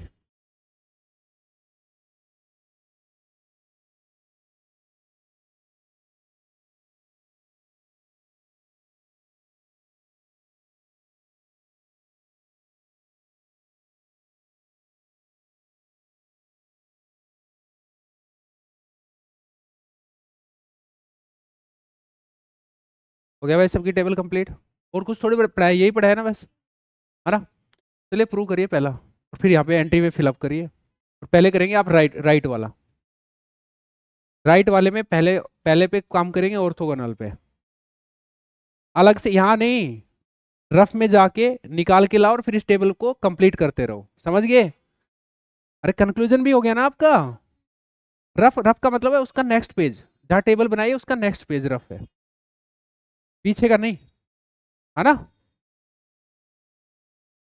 metre एक से बढ़ के एक है सारे के सारे। बेटा ऐसे लिखना है तेरे को वहां पे नोट्स में, ठीक है, सबके डेरिवेशन। हाँ अब बताओ सोनाली करे या सब लोग कर रहे हैं? सब लोग कर रहे हैं भाई। और किसी से पूछा जाएगा, सिर्फ मात्र 2 मिनट का समय है, 1:25 पे पूछूं।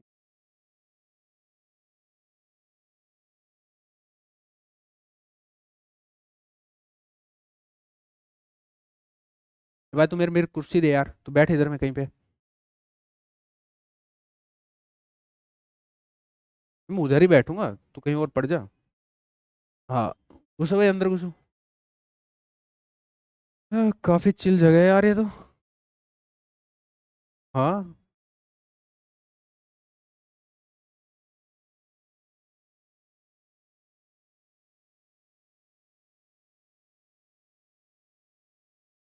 टाइम वेस्ट ना करो यार, करवा दो क्या उसी से, रिवीजन हो जाएगा यार जल्दी जल्दी, सारे टॉपिक रिवाइज हो जाएंगे, नहीं तो तुम पता ही क्या करने वाले हो।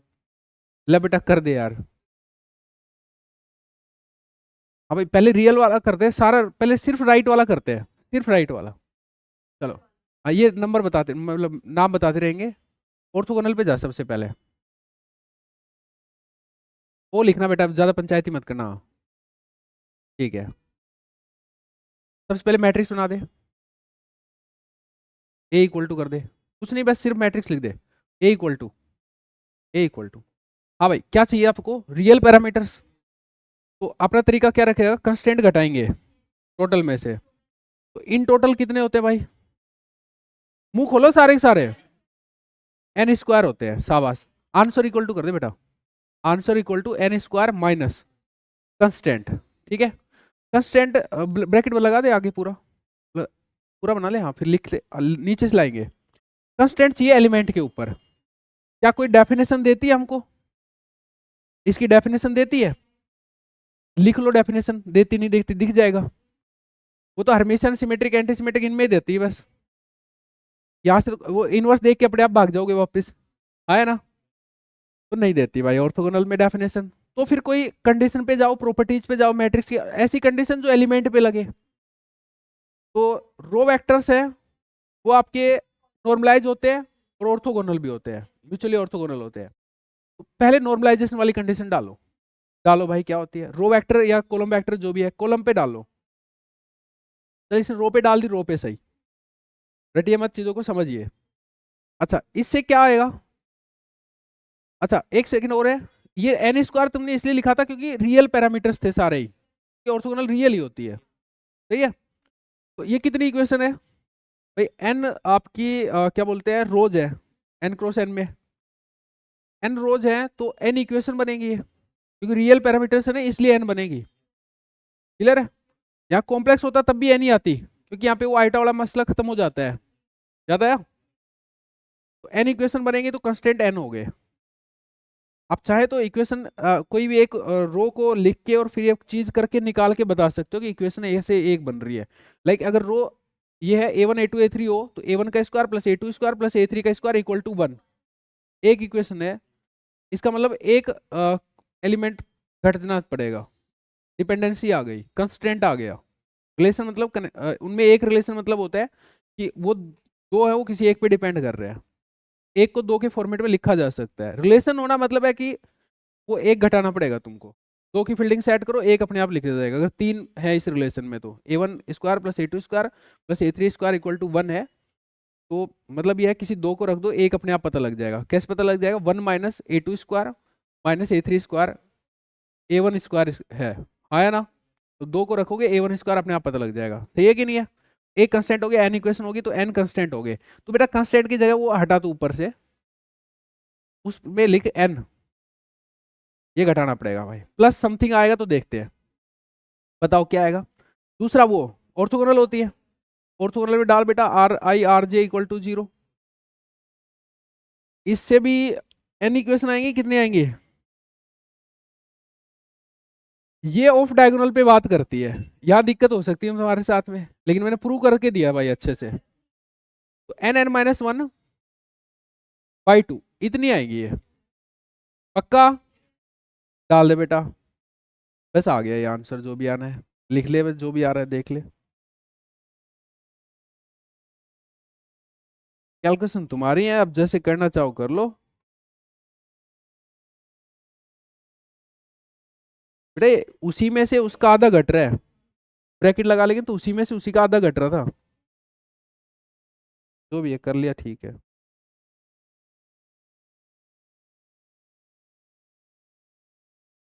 तू देख एक बार मेरी तरफ देख, मेरी तरफ देख, एन स्क्वायर माइनस एन की ब्रैकेट लगा, तो शुरू में लिखा हुआ है ना, एक ऊपर, हाँ इसी में, अरे नहीं, शुरू की दो टर्म के ब्रैकेट लगा। अरे यार इसी इक्वेशन में जिसमें तू काम कर रही है, बीच वाली बीच वाली बीच वाली में, हाँ यहाँ, एन स्क्वायर माइनस एन पे ब्रैकेट लगा। अरे ओ दीदी,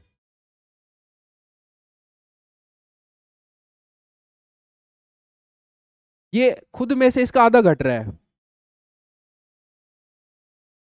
ठीक है जैसे भी कर लो यही आएगा, सही किया ना इसने। हाँ, तो ये आ गया एन एन माइनस 1/2, ठीक है भाई, ये आंसर आपका, लिख लो वहां एंट्री में। रट्टा कोई नहीं मारेगा, मैं पहले बोल रहा हूँ, क्योंकि ये इतनी चीजें बहुत ज्यादा समय तक याद नहीं रह पाएंगे, ये पूरा चैप्टर ऐसे तो रटने का हो जाएगा। ओ अंग्रेज, फाइनल आंसर लिखना है, मैं फोड़ फाड़ के रख दूंगा, एन एन माइनस 1/2, लिख लिया भाई सबने? अरे तो एक ही बात है, लेकिन जैसे बताया जरा वैसे लिख लो ना, रामपुर फोड़ के, नेक्स्ट यूनिटरी पे जा तू, टाइम मत खराब करो, 1:30 पहले हो रहे हैं, जल्दी जल्दी करवा लो, रिवीजन करवाना है तो मैं तो करवा रखा है पहले ही। हाँ भाई, यूनिटरी में इस टाइप के एलिमेंट रखे जाएंगे, ठीक है, इसका मतलब हो गया इन जनरल 2n² एलिमेंट है, उधर देख। अब कंस्टेंट घटा दो, तू बेटा कांस्टेंट बोलिए क्या, कंस्टेंट बोला है, फिर ठीक है। हाँ भाई, इसकी डेफिनेशन एलिमेंट पे कोई कंस्टेंट पुट करती है क्या? नहीं, तो वही वही रो या कॉलम के थ्रू प्रॉपर्टीज पे जाना पड़ेगा। तो पहली प्रॉपर्टी क्या है कि रोज है वो नॉर्मलाइज्ड है, रोज लिख दो, कॉलम लिख दो, तुम्हारा मन करे जो कर लो। अच्छा, इससे आप देख लो इक्वेशन क्या आने वाली है, एक रो को उठा के, ये आने वाली है, एन इक्वेशन आने वाली है, दिख गया होगा तुमको, आयोटा नहीं आएगा। अबे स्क्वायर होगा ना, मोड का स्क्वायर तो आयोटा हट जाता है ना मोड का स्क्वायर करने पे, सही है ना? तो एन कंस्टेंट लिख दे तो बस सीधे उधर अपने ब्रैकेट में चल जा, ज्यादा अपने को पंचायती नहीं करनी, सही है कि नहीं है? अच्छा, अब ऑर्थोगोनलिटी वाले लगा दे, R I R J equal to 0, इससे तुम्हें पता है आयोटा वाला सीन बनेगा इधर में, एक की दो बनेगी, एक की कितनी होती थी, एन एन माइनस 1/2, और इसका कर दो डबल, आयोटा आने की वजह से। सबको समझ में आ रहा है ना? अब घटा दे भाई, बेटा आपको पूरा ऐसे लिखना है, बटे 2 इंटू 2 करना है। अब काट ले वाले तो, मैं चाहता हूँ आपको ये बातें एकदम ऐसे ही याद रहे। ठीक है भाई, कैलकुलेशन तुम्हारी मर्जी है, जितना फास्ट करो, n² आंसर है, बेटा लिखते रहो एंट्री। नेक्स्ट हर्मिशियन है,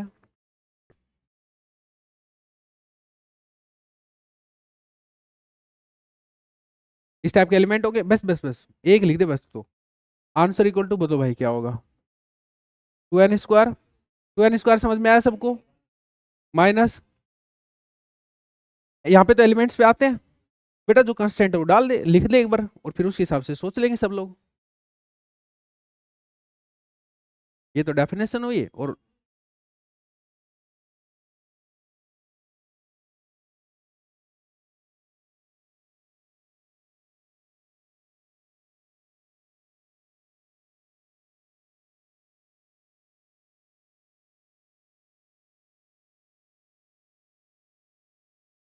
तो भाई पहले सेकंड पे बात करते हैं, डायगोनल पे बात करते हैं, डायगोनल पे बात करते हैं, तो ये क्या बोल रहे हैं कि रियल होते हैं, रियल होते हैं तो मतलब जो आयोटा के बाद जो पार्ट था, यानी कि β1 β2 β3 ये सब जीरो जाएंगे, डायगोनल पे एन एलिमेंट होते हैं, सबका बीटा जीरो जाएगा, मतलब एन इक्वेशन हो गई, मतलब एन कंस्टेंट हो गए, डाल दे बेटा N, plus some other constant आएंगे, वो देखते हैं। अब ऑफ डायगोनल पे जाते हैं भाई। वो क्या कह रहे हैं कि इस, अच्छा उस वो कह रहे हैं कि इनकी फील्डिंग सेट कर दो, इनकी अपने आप हो जाएगी। तो कितनों की फील्डिंग सेट हुई? Twice of N N minus one बटे दो। लिख दे बेटा। तो रहने दे, ये मत लिखे, तू तो वो सीधा लिख दे, सीधा अंदर लिख दे। Focus on target. जितना फास्ट है अपने, क्या वो कोई दिखा रहे हैं थोड़ी किसी को। एन स्क्वायर आ गया।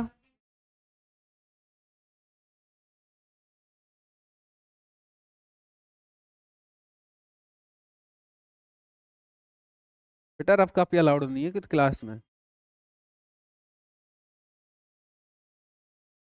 करो अब, तुम खुद से करते जाओ, इसको बताते रहो, मैं नहीं बोल रहा अब कुछ।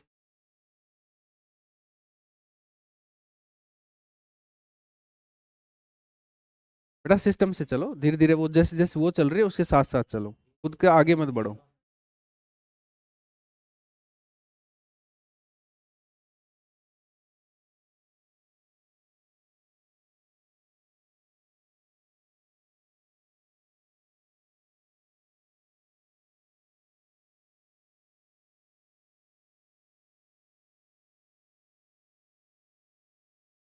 क्या है, चल तू बता।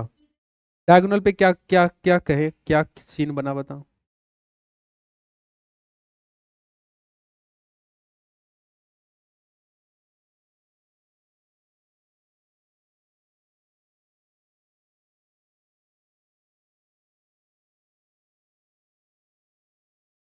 0 या प्योरली इमेजिनरी?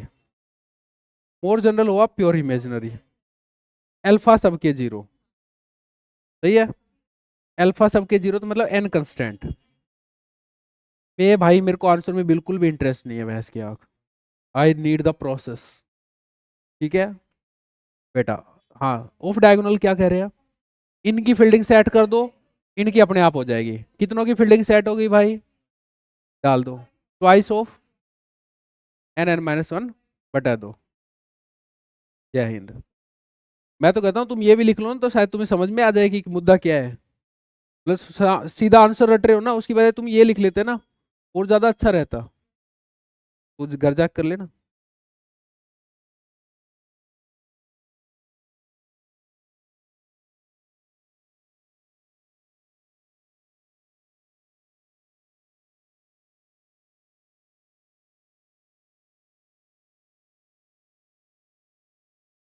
इसको उल्टा पुल्टा मत लिखना किसी दिन कोई भी। आई जे पहले लिख दो और कभी वो राइट में लिखो, ठोकूंगा बहुत, ध्यान रखना।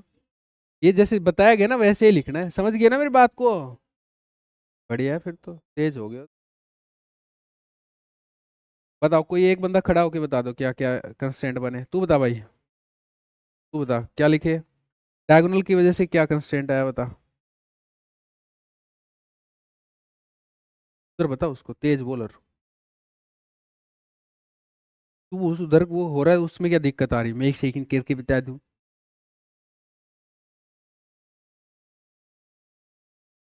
डायगोनल पे क्या कंस्टेंट आया? मतलब डायगोनल एलिमेंट्स पे कोई कंस्टेंट है तो कोई क्या जो भी है, तू क्या लिखे वो ब्रैकेट के अंदर, तू वो बोल।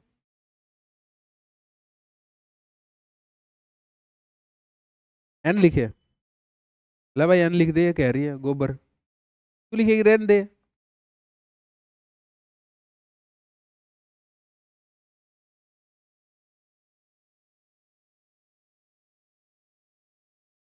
पेन बंद कर, बंद कर पेन। कर लेती हूँ। अभी तुम ही तो कर रहे हो ना। हाँ भाई, बता। क्यों आएगा, बताना।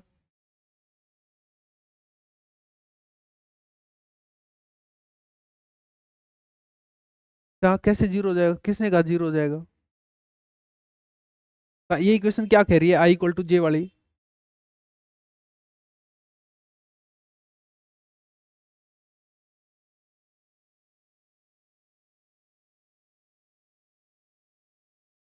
कहाँ कह रही है जीरो? डायगोनल एलिमेंट के लिए क्या कमेंट कर रही है इक्वेशन?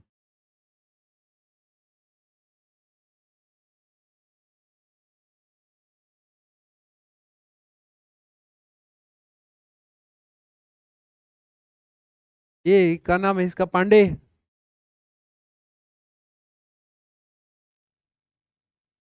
सर डायगोनल पे सिर्फ इमेजिनरी वाले आएंगे एन, बाकी। भाई मेरे को सुना नहीं।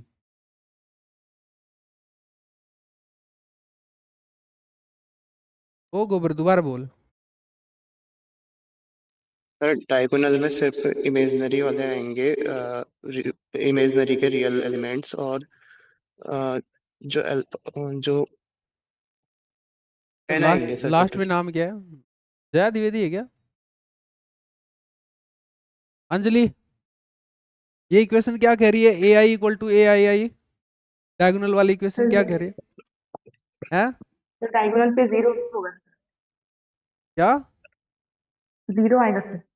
क्या? ये क्या कह रही ए है? आई आई सर डायगोनल पे जीरो हो जाएंगे। डायगोनल पे जीरो आ जाएंगे सारे, ऐसा कह रहे हो कि बेटा? Yes sir. अरे सर किसने डायगोनल डिग्री पे छोड़। जीरो।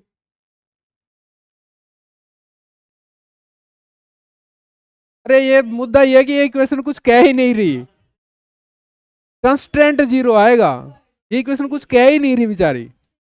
गरीबों को देख तो लो, ए आई इक्वल टू ए आई मतलब कुछ बोला ही नहीं बेचारी ने। मुद्दा तो ये है ना, साले खपीटर है सारे के सारे, पता नहीं डिग्री कौन गधा बांट रहा है। लिख दे यार, ये पता नहीं किन गुंडों में रस्सियां फंसी पड़ी है।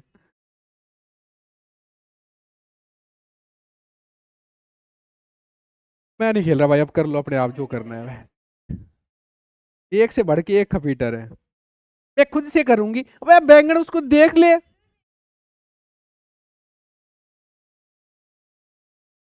अरे तो ए I equal to A I आई, इसमें कोई वो थोड़ी है खुद से करने का कि भाई तुम्हें पेन चलाना है। ये तो धोले दो पर दिख रहा है, इस छोरे को पता था इस बार तो ये।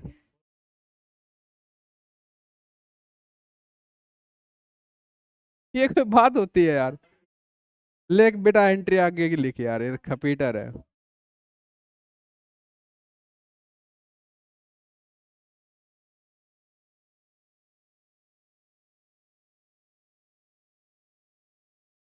शेर खान से बात कर रही है तू? हाँ आवाजी कर रही है, ठीक है। अब्बास, अब की बात दोबारा फंसाना इसको, अभी सी का नंबर लेना जब तक ये फंसे नहीं, ठीक है?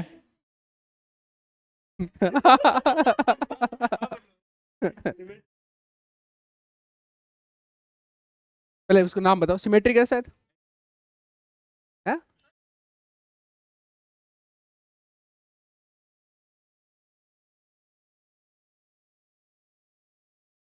फिर तेरे ये अच्छा, सिमेट्रिक का तूने लिखा नहीं है क्या? अच्छा, प्लस एन आया होगा, देख ले ढंग से। ये गधे ने मार मार साले के मार मार। चलो देख के नहीं लिखे जा रहे हैं इनसे।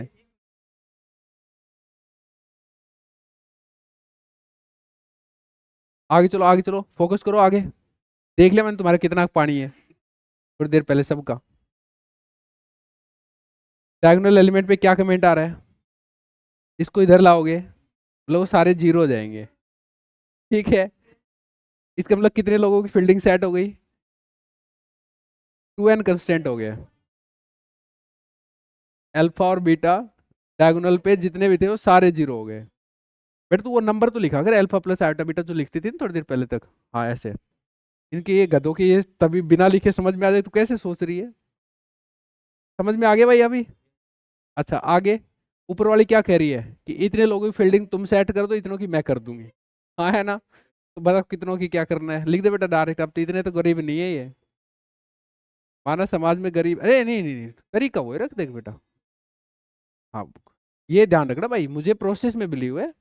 काटने ये छोटी वाली क्लास की कैलकुलेशन है, इसमें ये मत करके मेरे सामने पहलवानी करना कभी, सही है कि नहीं है? जो आएगा वो देख लो। एन स्क्वायर माइनस एन सब लिखते रहो साथ साथ। नाम बताओ इसको।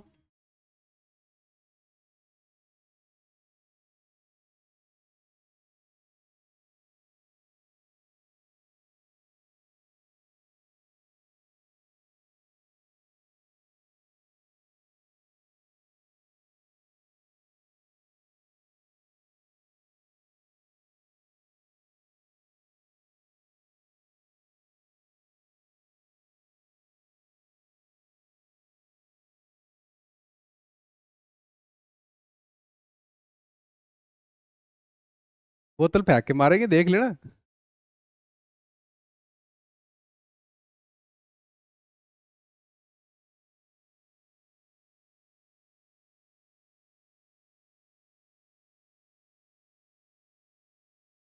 ये रट्टू तो होते हैं यार ये ऑनलाइन वाले। वो छोरी अंजलि चंडेल, ये इनके समझ ही नहीं आता यार, मैं भी क्या ही एक्सपेक्ट करता हूँ ना इनसे।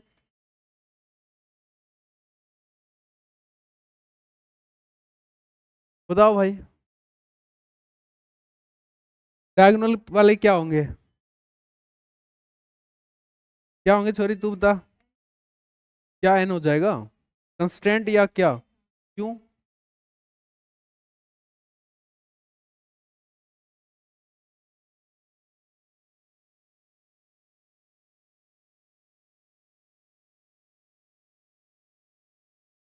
हाँ तो सारे अल्फा जीरो हो जाएंगे। ऐसे बोलते हैं कि alpha one equal to zero, alpha two equal to zero, alpha three equal. N equation बनेगी, लिख दे यार, अब तो छोड़ इसको। अभी तुम तरीका दूसरा है, वो अप्रोच डिफरेंट होती है।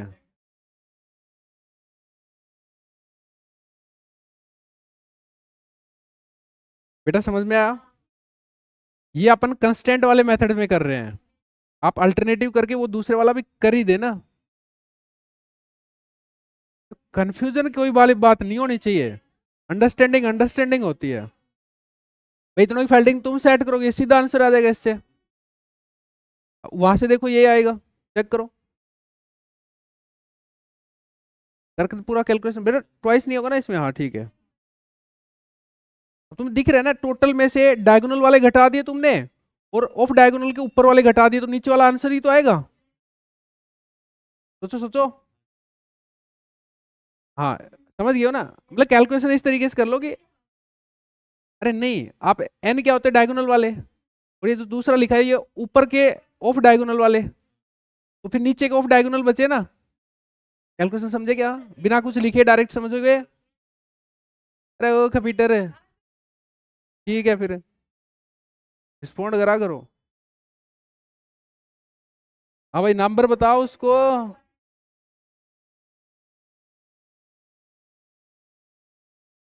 इसका पूछ लेते हैं बेटा, तू मत लिखे कुछ भी, पूछ लेते हैं।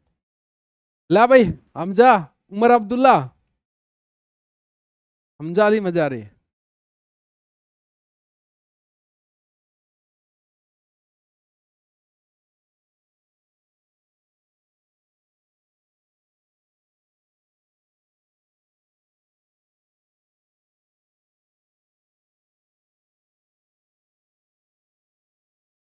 इसकी वीडियो बनानी चाहिए किसी दिन मुझे।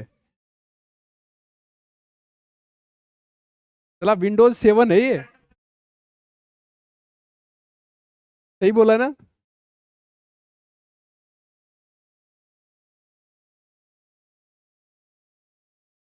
टू एन स्क्वायर लिख दे भाई, टू एन स्क्वायर।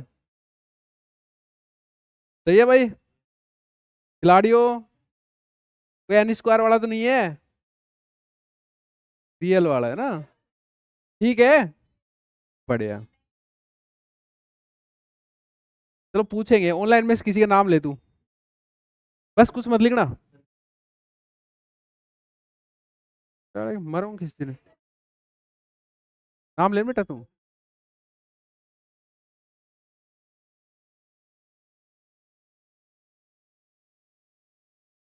रेखा भट्ट, आप बताइए।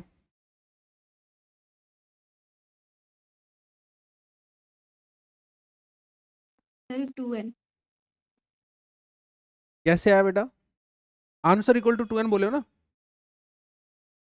पूरा बोला करो यार, ऐसे याद हो दूर मत बोला करो। हाँ जी सर। हाँ तो कैसे आया बता। सर अल्फा प्लस बीटा किया मैंने डायगोनल में। अल्फा प्लस आयोटा बीटा होगा डायगोनल में, बहुत बढ़िया बात है, आगे। तो सर डायगोनल डायगोनल में होगा तो n टाइम्स होगा, फिर अल्फा और बीटा को काउंट किया तो 2n। सही है। लेकिन तुम कंस्टेंट वाले से कर रहे थे तो उससे बताओ मेरे को। वैसे तो सही है इसका आंसर कि भाई इतने रखने पड़ेंगे, पर मेरे को अल्टरनेटिवली कंस्टेंट डाल के और फिर करवाना है। बताओ वैसे करो। 2n² माइनस ऊपर वाले 0, नीचे वाले 0। ऊपर वालों का ट्वाइस घटेगा, नीचे वालों का भी ट्वाइस घटेगा, तो सबको अलग अलग से 0 करना पड़ेगा।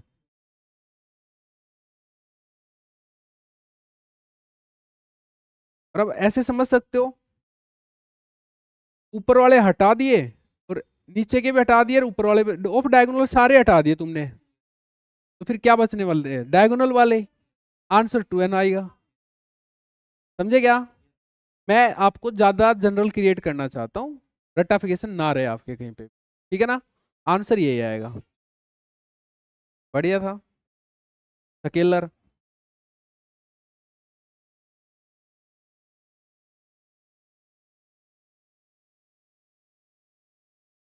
अचानक से हमला करो, किस पे कर रहे हो?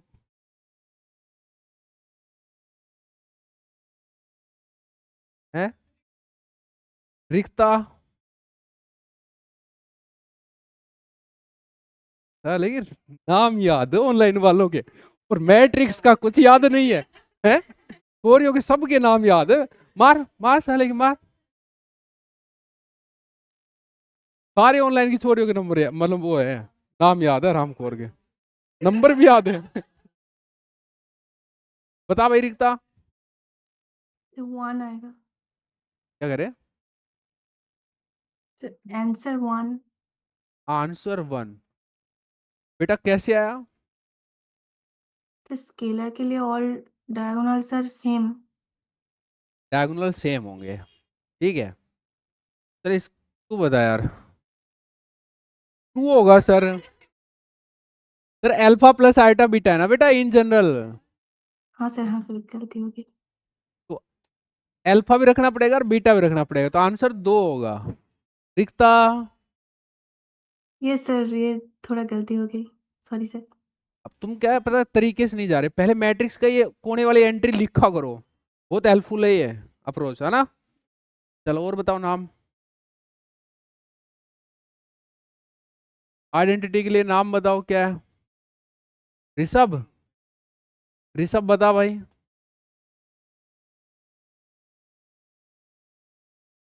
बता।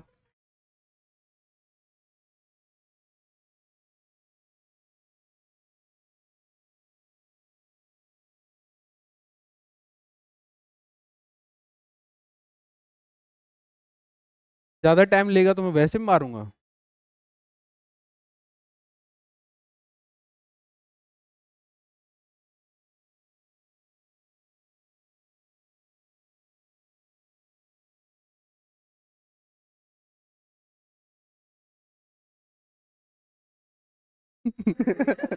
मार मार।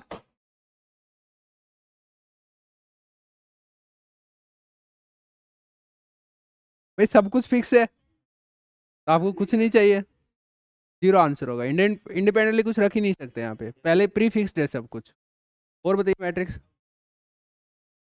इस साइड वाली वो घर कर लोगे क्या? खुद से कर लोगे?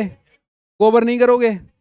बेटा एक बंदा यानी कि सोनाली ग्रुप में डाल देना कि सर ये सही आंसर्स है, ठीक है?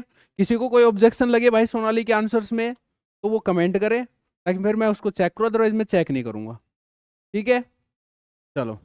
अच्छा ए भाई रुक जा बेटा, बैठना नहीं आता, पानी पी ले। हाँ पी ले पी ले पी ले, सॉरी। अरे पी ले। हाँ पीछे वाला टॉपिक क्या था इससे? Cramer's rule. टॉपिक का नाम पूरा है कंसिस्टेंसी ऑफ सिस्टम। उसके 2 मेथड है, consistency of a system of linear equations, ठीक है? चलिए कौन बता रहे हैं? खड़ा करो उसमें से, ऑनलाइन में से किसको कर रहे हो, और खड़े होकर जवाब देना है। अरे लेफ्ट तो करते रहते हैं ये। नाम लो तुम तो। अरे तू ढंग का नाम ले, गीता को उठाओ। गीता। Yes sir. ले बेटा बता दे। Consistency of a system of a linear equations, ठीक है भैया? पहले तो सिस्टम के दो टाइप होंगे, लिख बेटा। होमोजीनियस और नॉन होमोजीनियस सर। ठीक है, तो फिर पहले अपन बात कर लेते हैं नॉन होमोजीनियस पे, राइट में बात कर लेते हैं, बीच में लाइन डाल दे। नॉन नॉन होमोजेन होमो हाँ बेटा बता। नॉन होमोजीनियस में equal not equals to zero होगा सर, अगर कोई सिस्टम लेंगे तो, जैसे हमें डी दिया होगा। सिस्टम बोलूं क्या सर, वैसे जैसे ए अच्छा ठीक है एक्स ठीक है ठीक है ठीक है, वो सिस्टम समझ में आ गया सबको। ठीक है, ठीक है D1 D2 सर। D3 आएंगे इधर में, सिंपल। हाँ अच्छा अब इसके ऊपर कमेंट करिए कि भाई सिस्टम कब कंसिस्टेंट होगा कब इनकंसिस्टेंट होगा, या फिर रैंक मेथड से बताना है सारी चीज। ठीक रैंक है मेथड से सर। हाँ, तो उधर जाओ भाई, रैंक मेथड रैंक से। मेथड में सिस्टम जब पी रो मतलब रैंक ऑफ सी और रैंक ऑफ ए इक्वल होगा तो सिस्टम कंसिस्टेंट होगा सर। ठीक है, पहले वो और ऊपर से लाइन ला बेटा, दो कंसिस्टेंट और इनकंसिस्टेंट की। हाँ बस, उधर कंसिस्टेंट लिख और फिर नीचे कंडीशन डाल दे। हाँ बता बता क्या कंडीशन है। कंसिस्टेंट के लिए सर रो ऑफ सी और रो ऑफ ए रैंक दोनों इक्वल होंगी, और इसमें रैंक इक्वल नहीं होंगी सर इनकंसिस्टेंट में। इसमें कोई सॉल्यूशन भी एग्जिस्ट नहीं करेगा इनकंसिस्टेंट में। और कंसिस्टेंट में दो सॉल्यूशन एग्जिस्ट करेंगे सर, यूनिक नहीं, सॉल्यूशन और तो इनफाइनाइट। ऐसे नहीं बोलेंगे बेटा आप बोलेंगे सर अच्छा दो, दो पॉसिबिलिटी है। हाँ, दो पॉसिबिलिटियां यूनिक सॉल्यूशंस की और इनफाइनाइट सॉल्यूशन की।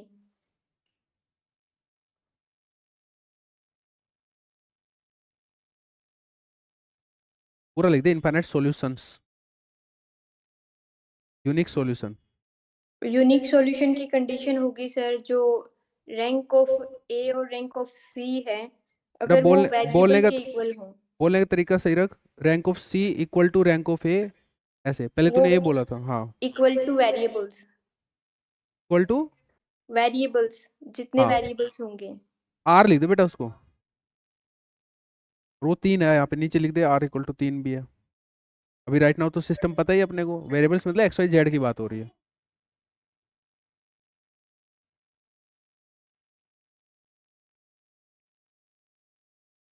बेटा 3 लिख दे और उसको, आर इक्वल टू 3। हाँ उधर rank of C equals to rank of A less than number of variables. R, बस आर, आर लिख दे बेटा। हाँ ठीक है, सारा कुछ चले बेटा, उधर और बताइए। होमोजीनियस के लिए सर हाँ ये हमेशा कंसिस्टेंट होगा सर। एच लिखो सबसे पहले और फिर नीचे लाइन डालो, कंसिस्टेंट होगा।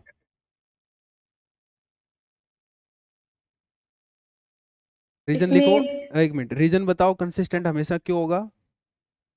ट्रिवियल सॉल्यूशन एग्जिस्ट करता है सर। ट्रिवियल सॉल्यूशन हमेशा एग्जिस्ट करेगा। बेटा जी ऊपर लिख, वो एरो के साइड में लिख, जो एरो लगा ना यहाँ पे, बिकॉज ट्रिवियल सॉल्यूशन एग्जिस्ट, हाँ पूरा लिख दे। ट्रिवियल सॉल्यूशन क्या होता है बेटा। तो x equals to y equals to z equals to zero, तीनों जीरो ही होंगे सर इसमें। डाल दे बेटा, वहीं डाल दे इसको, राइट में डाल दे, एरो के, एरो के राइट में जगह है ना उधर। हाँ एक्स इक्वल टू जीरो, हाँ Y equal to zero, Z equal to zero, सही है। कंसिस्टेंट है ऑलवेज, क्योंकि सॉल्यूशन तो एग्जिस्ट करेगा। ठीक है, अब इसमें इसमें भी दो, हाँ दो पॉसिबिलिटीज हैं सर, यूनिक सॉल्यूशन की और इनफिनाइट सॉल्यूशन की। यूनिक में तो सर वही आ जाएगा जो ट्रिवियल सॉल्यूशन है, rank of C equals to rank of A equals to variables.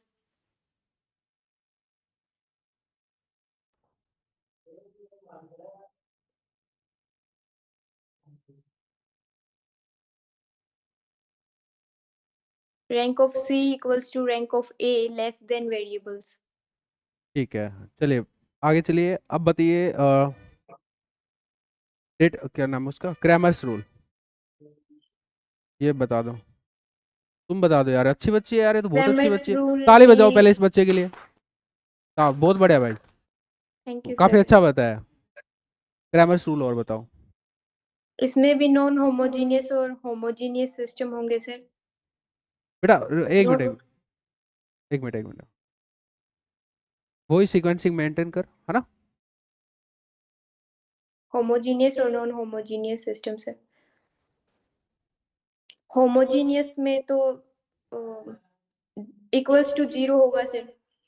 D1 D2 D3 नहीं आप ऐसे दिए होंगे। ऐसे बोलो, पहले फाइंड आउट कर लेते हैं सर सारे। तो लेट हमने फाइंड आउट कर लिए, ठीक है भाई, लिख ले दोनों साइड में, फाइंड आउट कर लिए तो मतलब डी D1 D2 D3 ये सब हमारे पास है।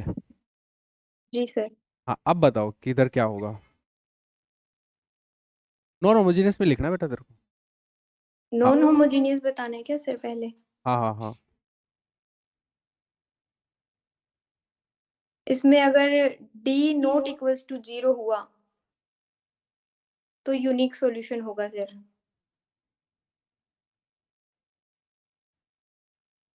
फिर इसकी कंडीशन होगी x equals to D1 upon D, y equals to D2 upon D बेटा और कंडीशन नहीं z। बोलेंगे उसको, उसको बोलेंगे कि सॉल्यूशन ये होगा, अच्छा, यूनिक सॉल्यूशन होगा।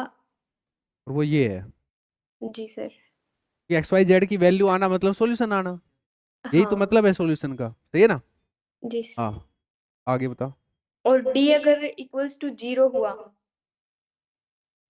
तो जैसे कोई भी एक इनमें से 0 नॉन 0, सॉरी एक मिनट सर, नजर तो मेरी लगनी तय थी, ताली जो D1 बजवा दी। D2 इनमें से अगर ये सारे 0 हुए ना सर तो इनफिनाइट सॉल्यूशन हो जाएगा, कंसिस्टेंट होगा। शाबाश पहुंच गई ना, आप देखो काम आई ना वो बात। अगर ये 0 हुए D1 D2 D3 तीनों ही 0 हुए तो इनफाइनाइट सॉल्यूशन कंसिस्टेंट होगा। सिस्टम कंसिस्टेंट होगा और infinite solutions will exist.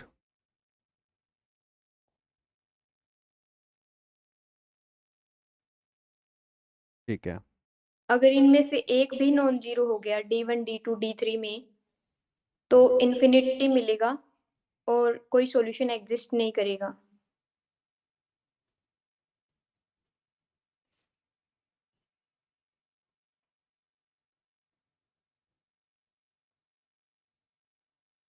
No solution, system inconsistent. ठीक है, बढ़िया भाई। सिस्टम क्या बनाया तुमने इसको याद रखने का। मैंने इसका तो ये बनाया है सर, जैसे इन्फिनिटी मिल जाता है तो इन्फिनिटी तो कोई नंबर ही नहीं होता, तो हमें सॉल्यूशन मिलेगा कहाँ से। और अगर जीरो मिल गया तो बहुत सारे हम खुद से भी उसमें डाल डाल के कर सकते हैं, तो इनफाइनाइट सॉल्यूशन हो जाएंगे सर। और ये आपने बताया था D1/D और D2/D, ये वैसे याद रख लीजिए सर। चलो उधर का बता दो क्रैमर्स रूल। होमोजीनियस में वो D हमें इक्वल्स टू 0 होगा सर, और D1 D2 D3 भी 0 ही होंगे। भावुक मत हो, आराम आराम से। हाँ ये सब जीरो होंगे। हाँ जी सर। और, और इसमें दो पॉसिबिलिटीज हैं, यूनिक सॉल्यूशन की और इनफाइनाइट सॉल्यूशन की। अगर D नॉट इक्वल्स टू 0 हुआ तो यूनिक सॉल्यूशन, और D इक्वल्स टू 0 हुआ तो इनफाइनाइट सॉल्यूशन। बेटा उसको लिखवा भी दे जो यूनिक सॉल्यूशन उधर होएगा।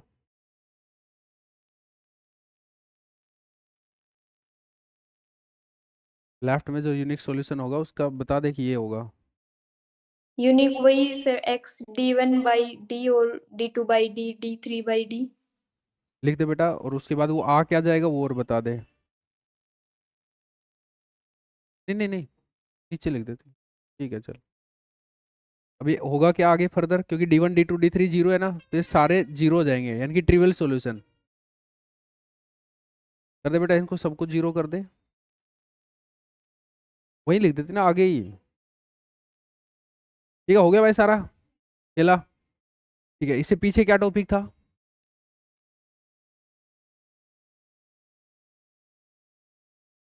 रैंक निकालने वाला ट्रिक ट्रिक, नाम लो किसी का जल्दी से।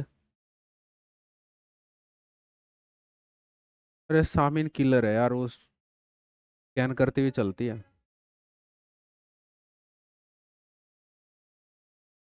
चल सामिन तू सल्टा दे यार, रैंक ट्रिक बता दे वो। Yes, sir. सबसे पहले मैट्रिक्स का अब रिटर्न फाइंड करेंगे। वर्बली बता रही हो, सुनते रहो भाई, बता दे। सर अगर डिटर्मिनेंट 0 आएगा तो उसकी rank order of the matrix के बराबर होगी, ठीक है, और डिटर्मिनेंट 0 नहीं होगा तो ऑर्डर से कम होगी। ठीक है, सही है ना बात? जब डिटर्मिनेंट 0 होगा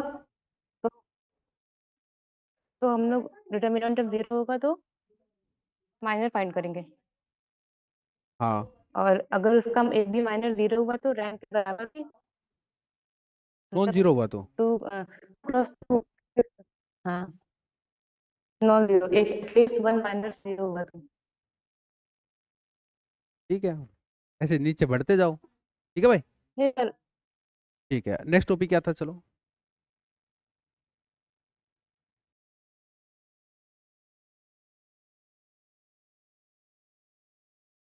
सिल्वेस्टर्स थ्योरम, कौन लिखवा रहा है फॉर्मूला सिल्वेस्टर का? लिखवा देगा? अरे उसको रहने दे, 2:04 और रखे हैं, ऊपर से उसके सॉफ्टवेयर में चीजें, विंडोज 7 है वो रुक रुक के चलता है, 2G है, 2G एकदम। हाँ भाई, तू लिखवा दे यार वीरे। अब बस नाम ही लिख दो पूरा, F of A equal to लिख दे बस तू तो।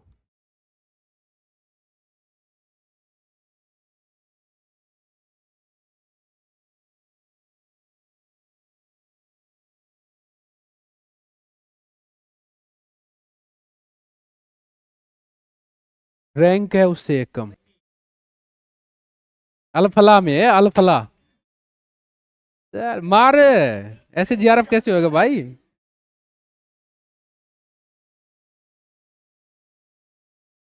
ये सही तरीका है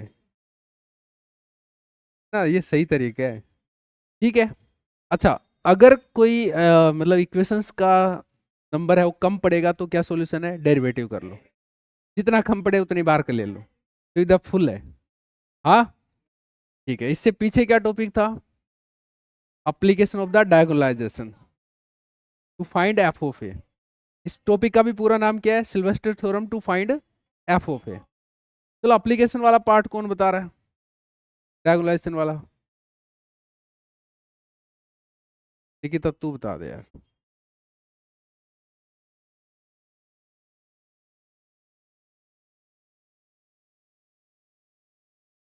फिर हम डायगोनलाइजेशन कैसे करते हैं कि D of A equal to लिखते हैं,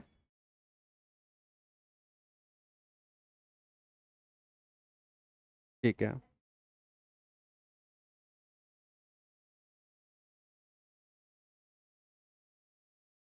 ठीक है।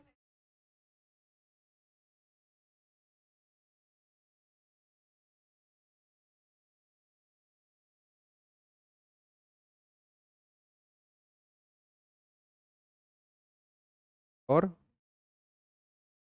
एफ ऑफ ए कहाँ आया? रुक,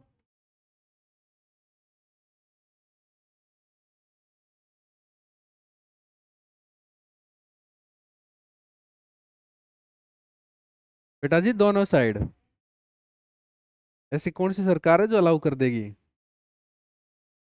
अरे उसने तो बोल दिया वो। अच्छा वो तो, एक बात है, वो ही लिखती है जो वो बोलती है।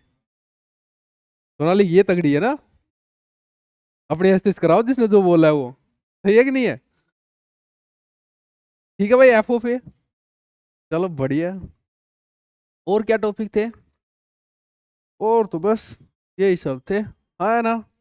मैट्रिक्स हो गया जी कंप्लीट, जाके सीट करो, नहीं आया ग्रुप में डिस्कस करो, मेरे को दिखना चाहिए कि घर पे इफर्ट है, ठीक है।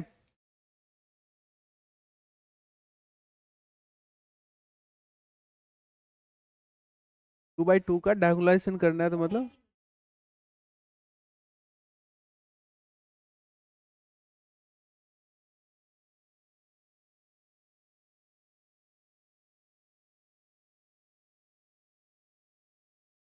Linearly independent eigen vector find out कर ले, आइगन वेक्टर निकाल के देख ले लीनियरली इंडिपेंडेंट है या नहीं है। आइगन वेक्टर लीनियरली इंडिपेंडेंट है या नहीं है, ये चेक कर ले। ये यही फंडा बताया और कुछ नहीं बताया मैंने, ठीक है भाई। सेम आ रही थी, वेक्टर निकाल के चेक कर लो। यही तो कल कंक्लूजन बताया था यार। तू यार पूरी रात तूने कंक्लूजन लिखा है यार, तू सुबह खुद ही फील नहीं कर रही हो उसको।